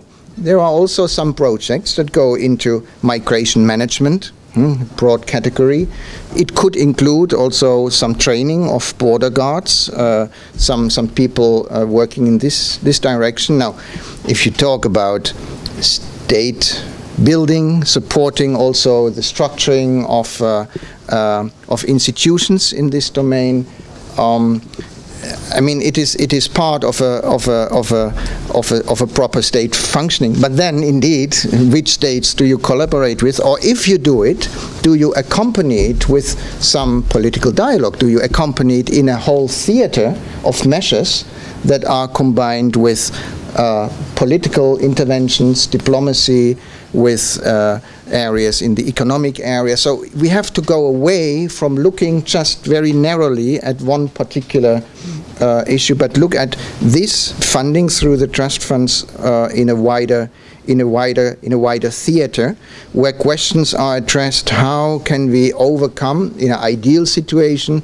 this continuum and leading into development, while we recognize that, of course, a continuum never exists. Very often there is a fallback, and it's sometimes also very iterative. So it is a process that requires not only instruments, it requires a whole understanding how to deal with it, a whole understanding how to deal with situations, not only from a development perspective, but also from a whole conflict and change perspective. And that is where I think there is a big task also from people, including myself, because I have worked in resilience, I've worked in emergency, I've worked in development in the past, also to understand what can be adapted and what can be changed. I have some more points and I can come back to it. Sorry for taking the floor. Thank you. I think it brings us, I'm going to ask another question, and then I'm going to open up for you. And this is really to all of you, and I think this kind of brings us there. Again, it is sort of the blurring of lines, the mixing of funds, the mixing of priorities that are perhaps some of the biggest obstacles here. Why is it problematic that the EU, in its different policy papers, now talks about how development funding should aim to curb migration or contribute to security rather than eradicating poverty? Because surely, you know, there is a difference in what the main goal of a development funding should be. And maybe also to tie into that when you answer, Karen, you made an example of the the new partnership framework agreement, and how it is quite clearly prescribing conditionality on aid. I mean, can we see that the EU is really taking a step back here? Should we be worried about this, or is this something, do we need to accept that this is the reality, that the EU applies conditionality to aid? can the EU be trustworthy going into the high-level meeting in Nairobi next month if the world knows that EU is applying conditionality to aid? So both maybe say something about how you see this connected to the conditionality and other things related to the development effectiveness agenda that we've talked about before, and also, is it important to keep the goal for ODA, poverty eradication, and why is it? I'm trying to merge a few questions because I've seen how time is going, and then this will be my last question before the audience comes. Yeah, then I'll tie it into what I think is good about this as well, because I think that was also maybe a question. So, first of all, it's not a bad thing that we're talking about migration. Migration is a global issue. We need to talk about it, and we need policies to address it. And then second of all, this is still the EU. So the EU still complies with a number of human rights instruments. The EU is really valuing fundamental rights. So, I mean, I think we should, how do you say that? Be close on the ball, or be on the ball, or like... Be on the ball. Be on the ball. We should really be on the ball and follow very closely what's going on, because, I mean, like I said, the speed and the transparency is an important issue. But we should also have a little bit of faith. I mean, there are some accountabilities that the EU has, and if there are issues that arise, if people start dying, that are being deported en masse, then, you know, then the EU will be held accountable. And yes, it is influencing. The EU-Turkey statement has had an impact on the EU's diplomatic relationships worldwide, because people are pointing back at us and saying, listen, you're asking so many things of us, but you can't even deal with 1 million migrants yourself. Look at the amount of people we are dealing with here. So, yes, people are starting to talk back, and this is creating some difficulties worldwide. So I think it will have an influence. I'm still thinking about the other questions that you asked. Maybe something just about conditionality, and then I'll... Yeah, and then we can pass the floor. I like human rights conditionality. That's a good kind of conditionality. Like I said in my intervention before, I think this focus could create problems. I think, like I said, aid can often make the difference between war and peace, and it's not because, for instance, Yemen does not have any migrants coming here, but that doesn't mean it's not an important context, and that it might change soon. So, yes, I think that will have an impact, and we need to be mindful of that, and we need to make sure that there is still a focus on needs and specific vulnerabilities. Okay. And then quick answers, if you may, so that the audience can come in. One thing to respond to what Karen said, I think this issue of conditionality is very interesting. As you said, you like certain conditionality. I think as civil society organisation, I think perhaps we've been too timid to discuss this issue before, because it's conditionality in itself is not a dirty word. It really depends on what is being talked about it. You mentioned in the question, you know, why is it problematic talking about security rather than development? I don't think necessarily people are talking about security rather than development. I think possibly it's broadening the concept of development. We've argued for a long time as EPLO that peace building is part of development. You know, that's taken some time to be absorbed in itself as an idea. You know, the two things aren't completely separate. Talk about, you know, it's been talked about a long time, the security development nexus, and it kind of, again, the issue arises, what are you talking about when you're talking about security? We always make the point we talk about human security, not just state security. It's about people. It's about the people in the EU's partner countries. It's not just about the EU or the EU member states or others. And to go back to the issue that I discussed earlier, the security sector reform network, as I said, I think a lot of framework, I think a lot of the ideas that the EU is proposing are very positive. I mentioned there's some concerns in certain areas, but overall, you know, what they're trying to do is, I think, laudable, and there are elements there to be considered. But again, it comes down to kind of details of what exactly is meant by what issue. Okay. Very short. Yes, before the audience I will comes in. discipline myself. But just for clarification, when we talk about Turkey, Afghanistan, this is not trust funds. Huh? These are mega deals. These are political mega deals, and they are very much steered out of the member state country as well. When we talk about the EU trust funds, we really talk about something that the EU is doing together with member states, and where these projects that I mentioned, economic recovery, resilience, etc., is implemented through agencies from the respective member states. Now, you are right by pointing out that the whole logic has changed. The logic in decision-making has fundamentally changed and is introduced through these, if I talk about the trust fund, not about now the Turkey deal or Afghanistan, but in the trust funds, that they use also indicators that are migration-related. It's not poverty-related anymore. So this is a big change. But then we talk about this fund that is a certain amount of funding. So we are not talking about the entire EU cooperation, because it is 1.8 billion. The question is what will happen next, but there is a substantial amount of international cooperation money that is used through the regular way of dialogue and programming, etc. So this is still there, because one is looking for ways how to bridge from instability towards more development. But in this context, it is true that we see a fundamental change in perspective.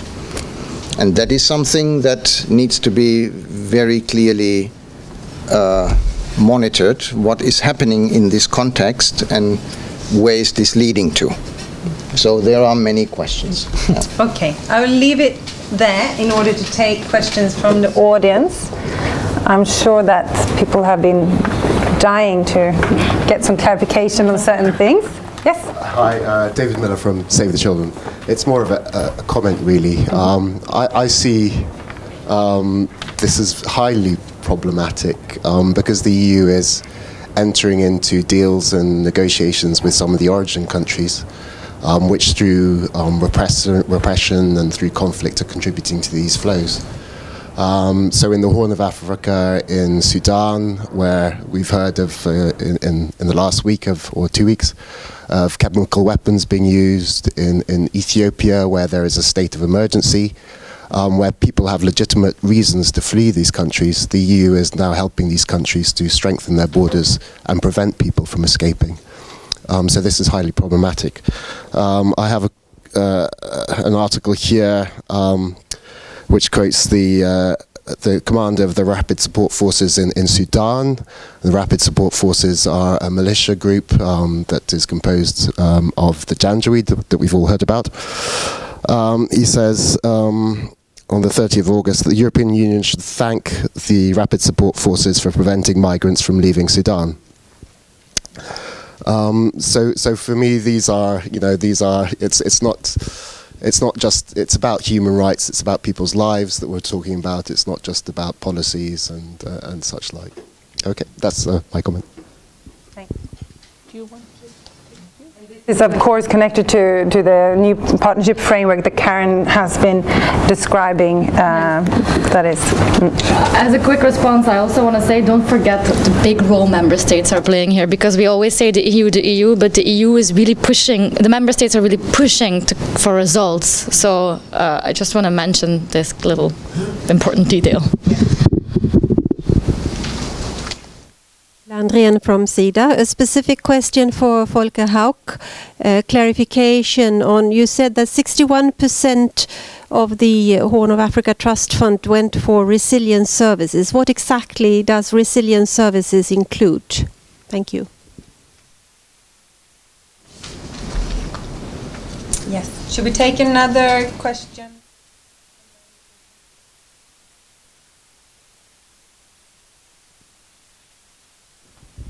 My name is Bertil Odén. One question on transparency.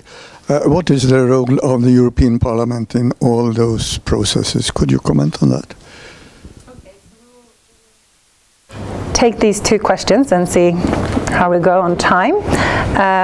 So the first one for you, Volker. Let me start with the last one. I didn't mention it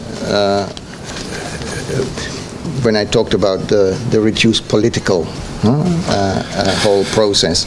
European Parliament is not really involved in that. It's dealt with as a management issue in how to channel existing funds into it. You have to speak up. Oh, sorry. Yeah.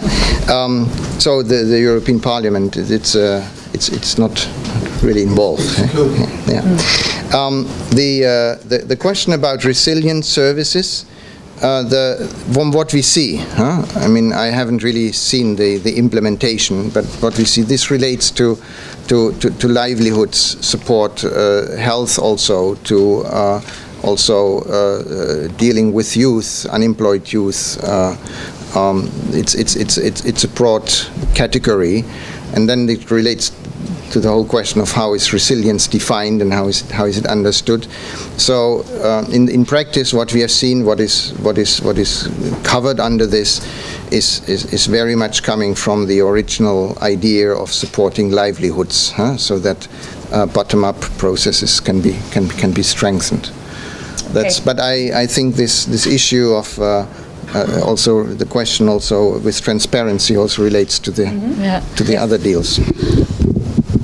And I also wanted to add that on the ground, in terms of trust fund money, what we see is essentially similar projects being repackaged as migration oriented. So often the change is not so significant, it's just they're adding the word migration to it. And all of these proposals. Yes, exactly. Which is, and then one also can see that for a certain part, this whole focus on EU trust funds to address the so-called irregular migration is a political move. There's a certain labeling. It's 100% political. Yeah. That is indeed a big problem. So the European Development Fund and the trust funds together are billions of euros, and they make up the bulk of the European development money. I think I'm not really a budget expert, but I think the development money that is under heading 4 under parliamentary scrutiny is really a tiny proportion of that.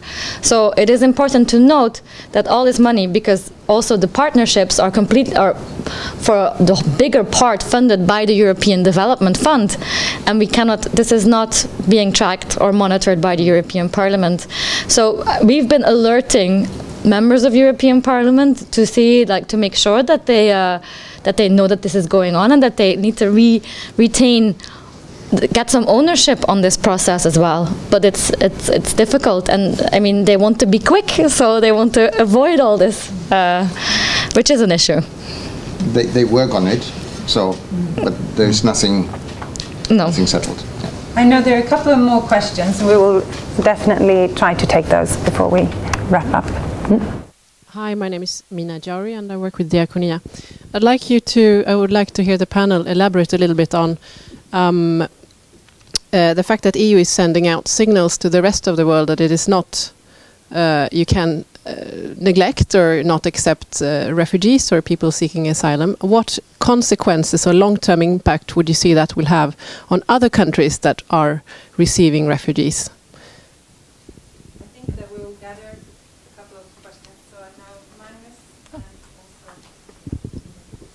Magnus Valan, also Diakonia. You've been talking about that we also should see the positive effects of migration, and I agree with that. But if you look on the various actions that we have seen and the various proposals that there are, we have, and the various agreements we have seen, to what extent can you say that if you're looking at beyond the surface, is it actually about stopping asylum seekers and sending home people from Europe back to these countries? And I would be more specifically interested in the various proposals and the various instruments that we see, how they vary, and just to help us also to look on what we should focus on. And then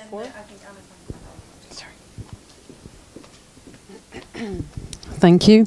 Anna-Karin Johansson, Swedish Committee for Afghanistan. And we have been working in this country for 35 years, and we have seen all these different developments coming and going. And I think in Afghanistan we have seen development and security being mixed up for the last 15 years in a way that is devastating for development and for organizations like us.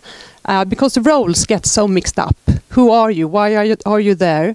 And on what mandate? And I thought about what you talked about, new indicators around migration. So development is mixed up with migration. And we can see the next step now is that Afghanistan, I think, is the first country that signed an agreement, a joint way forward with the EU.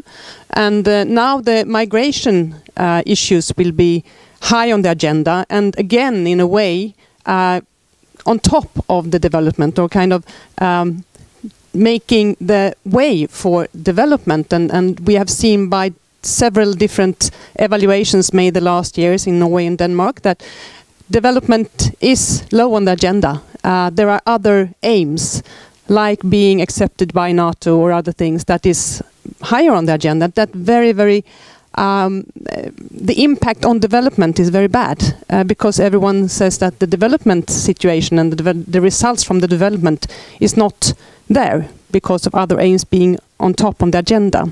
And my question is a little bit, what do you see in the future now of this? What is the next step? Do you think that there will be a slowdown in all these changes, and that the migration issue will kind of a little bit go into the side when they have solved some issues? Or do you think that it will still be there or become more and more important for all the policymakers in Europe? Okay, good.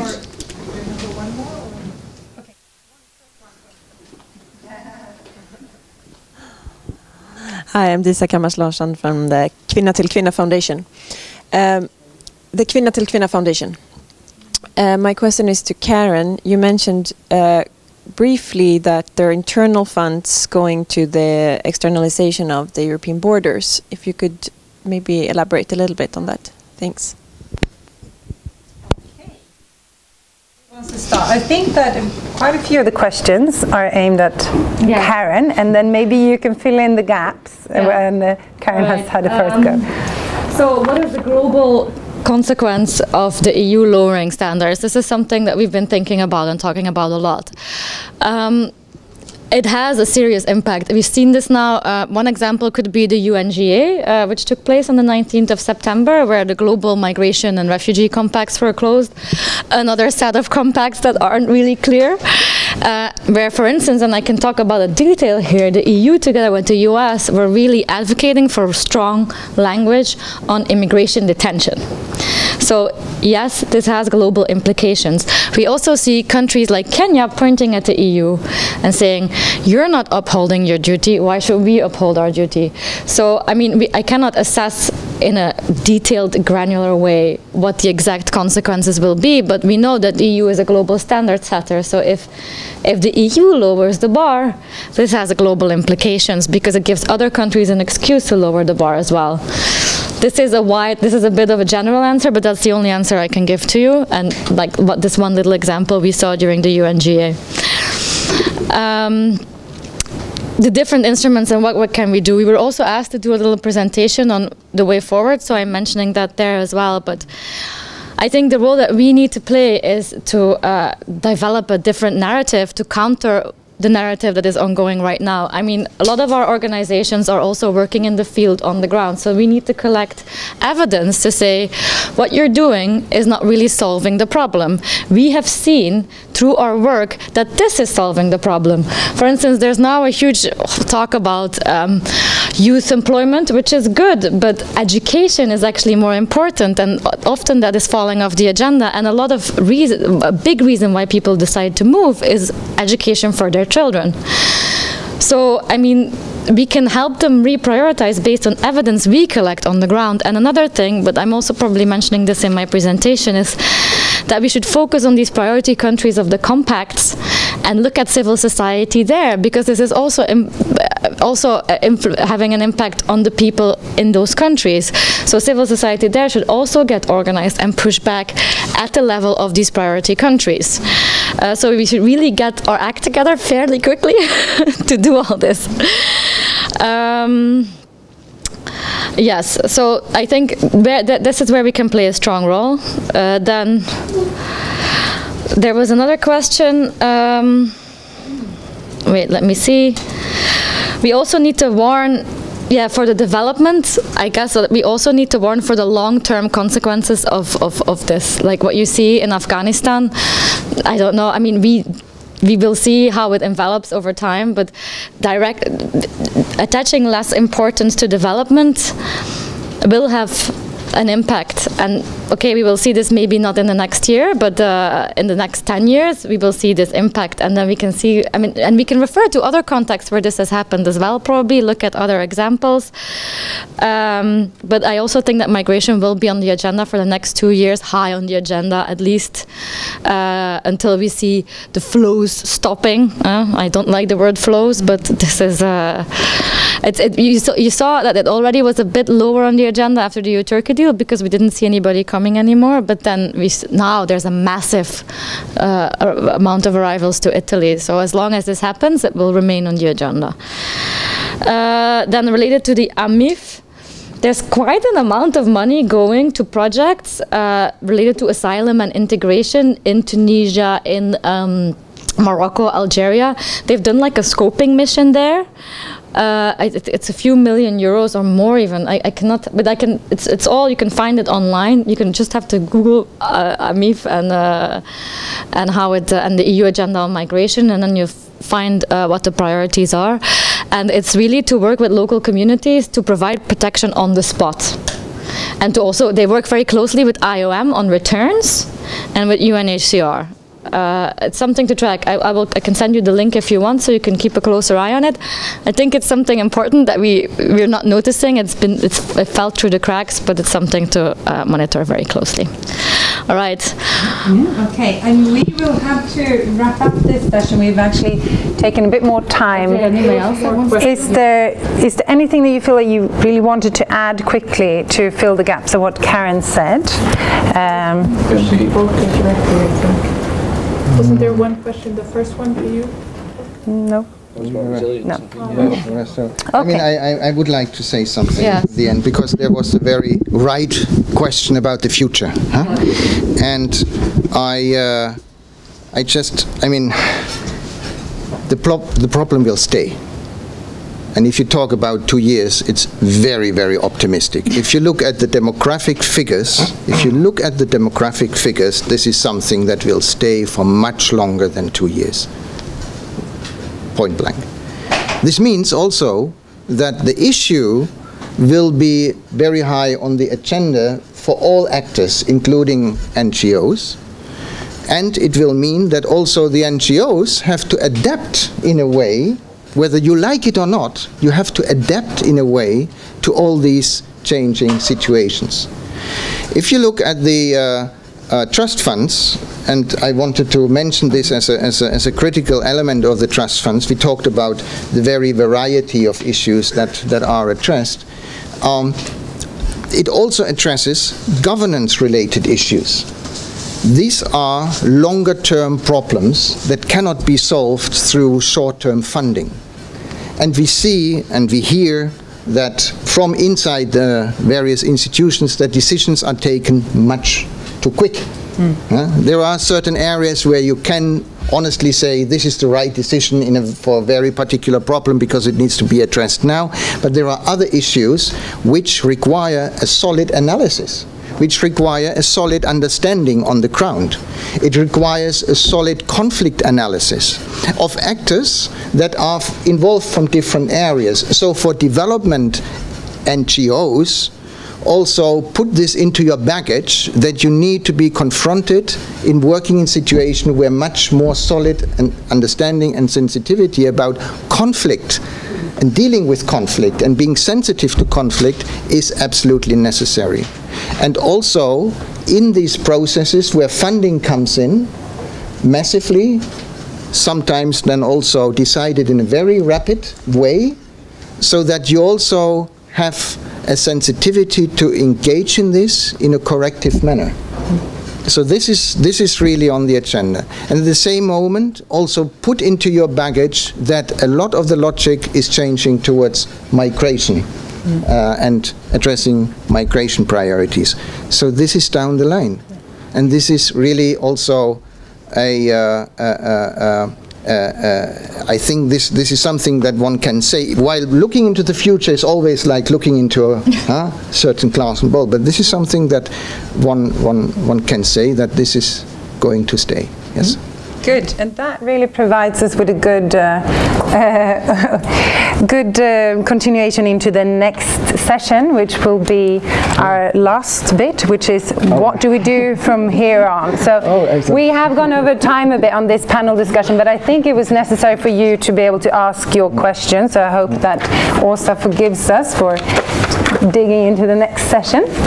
Well, the next session, I mean, you can stay where you are, because the next session is really you guys as well, just summing up next steps. So maybe you can just each one, and trying to keep it really summarized, just go into, as development CSOs working on global justice issues, you know, what is it that we should be keeping an eye on, and what is it that, where is it that we should be engaging at the moment. So I see Karen is setting up the presentation, so I'll let you go first. Okay, I'm just going to be really quick because I know I've talked about most of this already.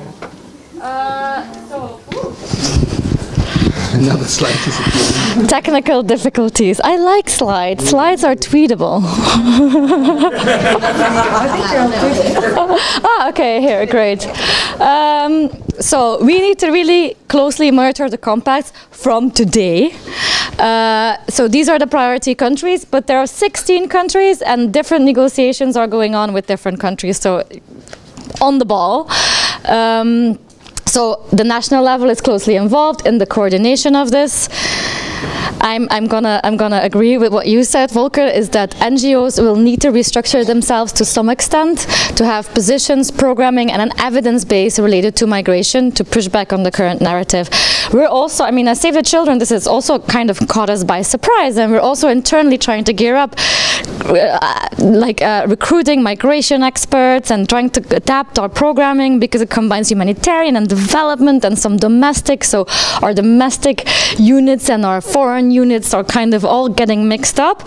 So our organizations need to be ready for this. Monitoring of monitoring of returns. What are people being sent back to? There need to be structures in place in countries of origin. So I also and I took another example, the legal base for mass deportation. What we are doing now in Brussels is every Thursday, because so much is happening, every Thursday we get together with humanitarian, human rights and development NGOs, which is quite a good mix, because the migration experts are there, the human rights are there, then the people on the field are there to exchange information. So now we know that, for instance, Amnesty is conducting a research in Afghanistan on returnees. So then we know that this is kind of covered. So we're trying to coordinate a bit better, because I feel like joint action here is something very effective. More grassroots engagement. I mean, we've been thinking about advocacy strategies for a year on how to tackle this, and we've seen that grassroots engagement is really important. Working with the local level and mayors, getting mayors involved also, like awareness raising. We're trying to gear up also as an organization to do some awareness raising across Europe to keep reminding people of why this is happening. Like reminding them what's happening in the countries of origin of these people, and also that they're human beings, and stop this objectification. We, as a big player, we used to be more into bilateral meetings, and that used to be quite effective at the European level and also at the country level, but we feel that this is really changing and that we need to be much more public and outspoken. So I think, for instance, the statement that we did was a very public statement. I mean, we've been called by Federica Mogherini, who wanted to set up a meeting with us, and like that really created some, that had a positive effect. So I think that's kind of a good way to go. And then here are some some key dates for the next couple of months. The December Council meeting will already present the first compacts. The Malta presidency, which is more in our favor than the Slovak presidency, as you know, the Slovaks are not really migration positive. Then next year we have the G7 and the G20, follow the elections, follow-up meetings of the UNGA, and then this. So this is my last presentation. All right. Others? Yes, thank you very much. And I just want to say to everyone in the audience that we will be sharing, after the seminar, we will be sharing the slides and also some other materials on the topics we've been hearing about. So this was what we as CSOs can focus on more and key moments. And so I thought I'd ask you, Ben, also as a representative of the CSO platform, what should we be keeping an eye out for when it comes to the security and development agenda? Well, I'm going to sound like a broken record, but basically I've chosen to focus on capacity building for security and development again, because of all the things that are going on, I thought it's the most possibly tangible to be able to explain as a process for everyone, which was a brief I was given. So it partly answers Bertil's question as well. The role of the European Parliament here, it's very clear. It's a co-decided legislative process in the EU. It's going to be decided by the Council, by the Member States, and by the European Parliament. So the Parliament has a very clear role in this process. They set up they were involved in setting up the original instrument contributing to stability and peace. They also have a role in amending it. The last news I had was that they hadn't yet decided who was going to be what they call the rapporteur in the European Parliament, the MEP who's going to lead the Parliament's work on it. It was still being decided. It's most likely to come from the Foreign Affairs Committee, but I know from the discussions that have been going on, the Parliament members of the Development Committee are also very interested in this discussion as well. So, and they were the ones who've been raising the questions so far of the Commission in the debates so far. Within that, certain groups, particularly, I mean, the Green Group has been very active. There are others, possibly less so, but hopefully others, individuals from other groups will be very engaged in it. One thing, concrete action that can be taken is to raise questions within the member states. For example, so far there's been this kind of group of friends of CBSD, as it's been coined. There was a public open consultation earlier in the year on the proposal, and a group of, I think, about 10 EU member states collectively produced this, what they call food for thought paper, where they made the case for it. And I think, if off the top of my head, I don't think Sweden was one of those countries, but others were. And then I suppose to ask in those member states who are very much supporting the proposal, why are they supporting it? What, in their view, is the real case? This is something I'm struggling to get to the bottom of. You know, what's kind of the main motivation? Interestingly, on the other side, for those who, I see Volker's noting what I'm saying again. For those member states. Don't worry. Shoot me down later. For those member states who aren't supporting it, or who haven't publicly come out and supported it, why not? You know, what are their reservations about it? What are the issues, possibly concerns about it as well? I think it's important to, at least as I've been trying to do, raise questions about it. It's not necessarily to come down one side or the other. We know so little about it, but at least to raise some of these issues which we feel are important. About the European Parliament, what we're planning to do, what we've done already, what we shall continue to do, especially when the process actually starts properly, the legislative process, is lobby MEPs. They will be working on it. They'll be preparing reports. They'll have to prepare amendments to the Commission's proposal. There's very clear moments when it's possible to say, you know, we think this should be accepted, this should not, you know, and try and get lobby them to support or oppose certain issues.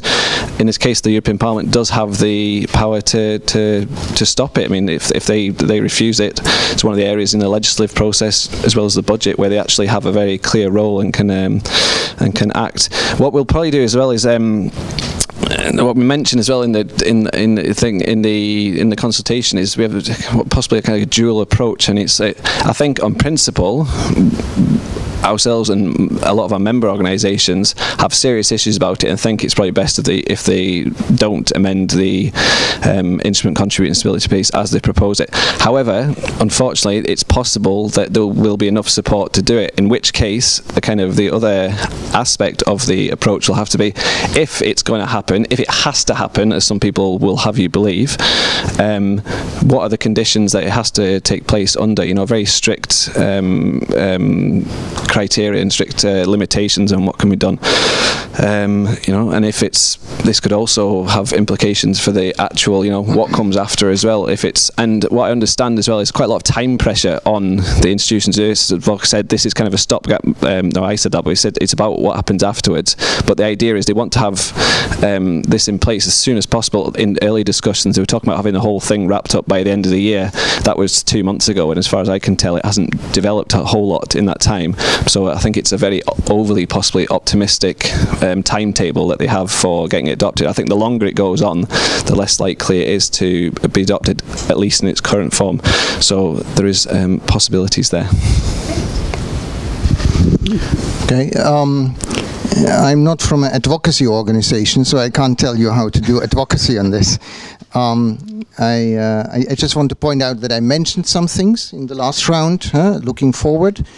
In terms of what to watch out for on this list, there is the formulation of the European consensus, updating. I think we should mention the consultation has, I think, closed already, but there is, of course, another round of exchange, and this is also something where, from a Swedish NGO perspective, I think you also would have a benefit in having this on the table. And then also, I mean, very much question where does it go to? Because the last one is from 2005. We are now 11 years further on, and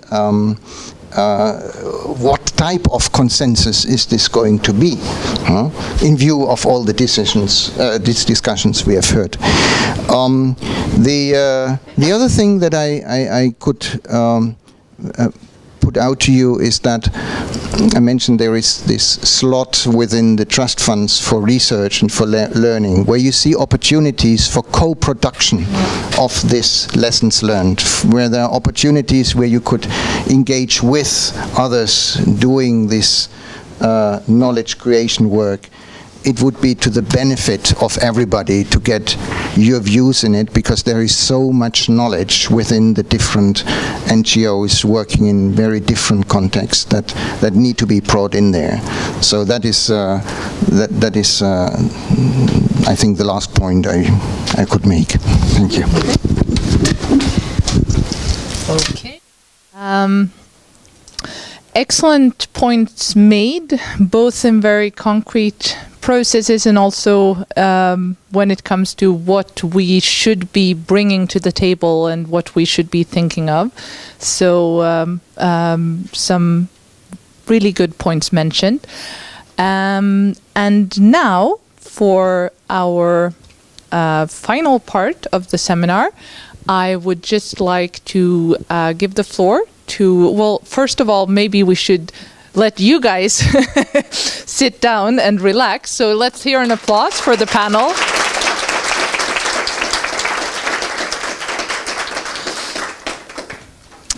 And now, as our last point, I'd like to give the floor to my colleague, Hanna Hansson, who will try to, from the point of view, piece of cake, right? Who will try to, from the point of view of Concord Sweden, to sum up a little bit what we've been hearing and also share some thoughts on, you know, where does all this go going forward. Okay? Thanks. Hi. Wow. Yeah, thanks for giving me that task.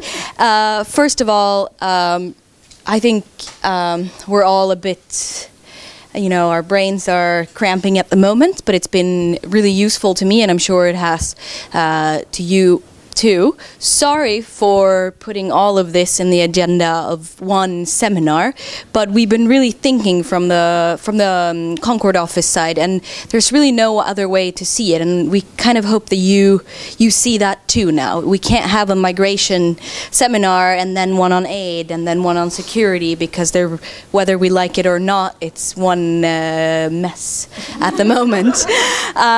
So what I want to say is what Åsa already mentioned, that we will be sending out both some summaries on kind of the EU changes in relation to migration, not all of it, but key things that we think matter to us. Same on the development security nexus, and forward the one on trust funds. We'll also try to, and this is stuff that we already do for those of you that are involved in our working groups, based on all these good recommendations on key opportunities coming up, rather than me summarizing them again based on what you said, we'll just kind of try to pin down a timetable that might be useful for us, and then of course pick up in different working groups. But just maybe a quick summary from our side on the trends that we see, and then something, just throwing out some ideas on what we can do, and then maybe after that you can add if it's something that I forgot or something you want to bring back into our thinking. But on the changes, I think the main message has really been quick changes. Some type of crisis panic mode is really what we see. If we look at the change, and I think Karen's presentation there is really, look how quickly the narrative changed from 2015 to where we are now in 2016. As an optimist, I'd like to say maybe use that, hopefully in fall 2017 we can change it back to where we want the EU to be in terms of pushing for human rights and solidarity, rather than this panic mode. So it's use it for that. We see this, and this is something that the really nerdy ones of us want to look into, but like the new processes. We talked about the trust funds, we talked about these EU agreements that are not legal agreements and that are kind of special rules. What does that mean? They're new, we need to understand them to understand how they work. Then all of this leads also into this blurred line of what is being done for what interest? Is it the EU internal interest driving the external action, or the other way around? And I think that's something that we need to look at. So I guess we have we're right now in a phases where we look at quick solutions, or the EU looks at quick solutions, maybe not solutions, but attempts to solve things, rather than the long-term ones. I think that most of you in this room are working from the development cooperation perspective. We are used to long-term, slow work. Maybe look into how we can, I like that of, what do we do then? Can we now do something to change the narrative into explaining why long-term solution matters? So just, I'll stay away from the processes that will come in a written document, or else there will be lots of acronyms again. But basically, I think we can look at the EU level, both EU institutions and EU member states, not just Sweden. We can look at what's happening within DAC. Ben touched about it a little bit, but DAC is really, still setting the rules that matter for us, and we also have a Swedish chair for DAC right now, so as Swedish civil society, we maybe need to look at what we can do with that, and then what can we do here in Sweden. So just like a few things, I think regional and global networks are really important in this. I don't think we can work alone as Swedish civil society. I think it's really necessary, like today, to meet our colleagues from Europe, but even more so, to be quick to mobilize. The EU has their forum with the 28 member states. We need to be equally fast in how we work with our colleagues to identify who are the good guys and who are the bad ones. So more than ever. And beyond the EU, I think the partners, I'm just imagining if we are a bit confused about all this and worried about the consequences, our partners are seeing the consequences. So bring them into the conversations too, and that's something that I think only civil society can really do. Of course, we look into on which parts of this can Sweden be the good example. We know that in some of these discussions they're taking similar stances as we are, in others they aren't. But continue that dialogue and put pressure, and I think that's where, and I think we had media in the room, we need to work with media as well. We need to find the angle so the media picks up on this. I mean, look at Karen's slides. If none of those things we can really get headlines in the media on that. I'm sure we can, but it's hard. But we need to reclaim that. So, and another thing that I took from your presentations is how do we work with Parliament?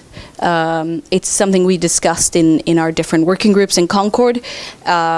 It's a little bit, once we're done with the government at the end of the day, the time is up and we don't always include parliamentarians as much as we should, both our European ones and the ones. So just some ideas, and I'm guessing based on this, I don't know how you feel, but I don't know who will do the trainings, but I think we will also look at this continuation of capacity building. I mean, this is not the end. We need to now kind of identify what's needed, what resources can we bring in. Yeah, I think that's it, but I'd like to hear from you guys, because many of you are members, many aren't, if it's something you'd like to kind of send back to us so that we can also process in the kind of plan forward for this. All right, perfect. All right. Okay, great. So thank you, Hanna. No applause? Oh, you guys.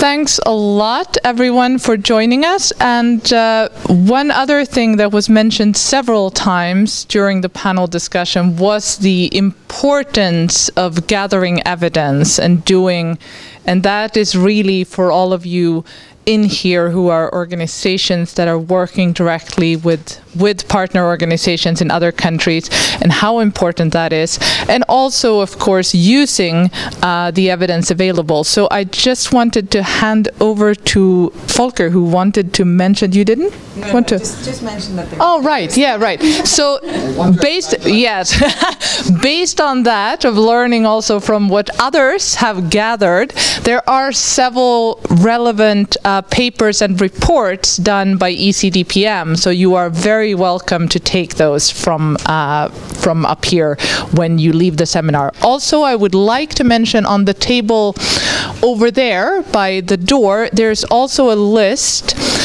for people who might want to sign up to the Concord newsletter. So anyone here who's not already receiving the newsletter of Concord Sweden, do please sign your name and email address, because it's totally worth it. So, okay, and with that, I just say thank you once again to all of our wonderful panelists, and thank you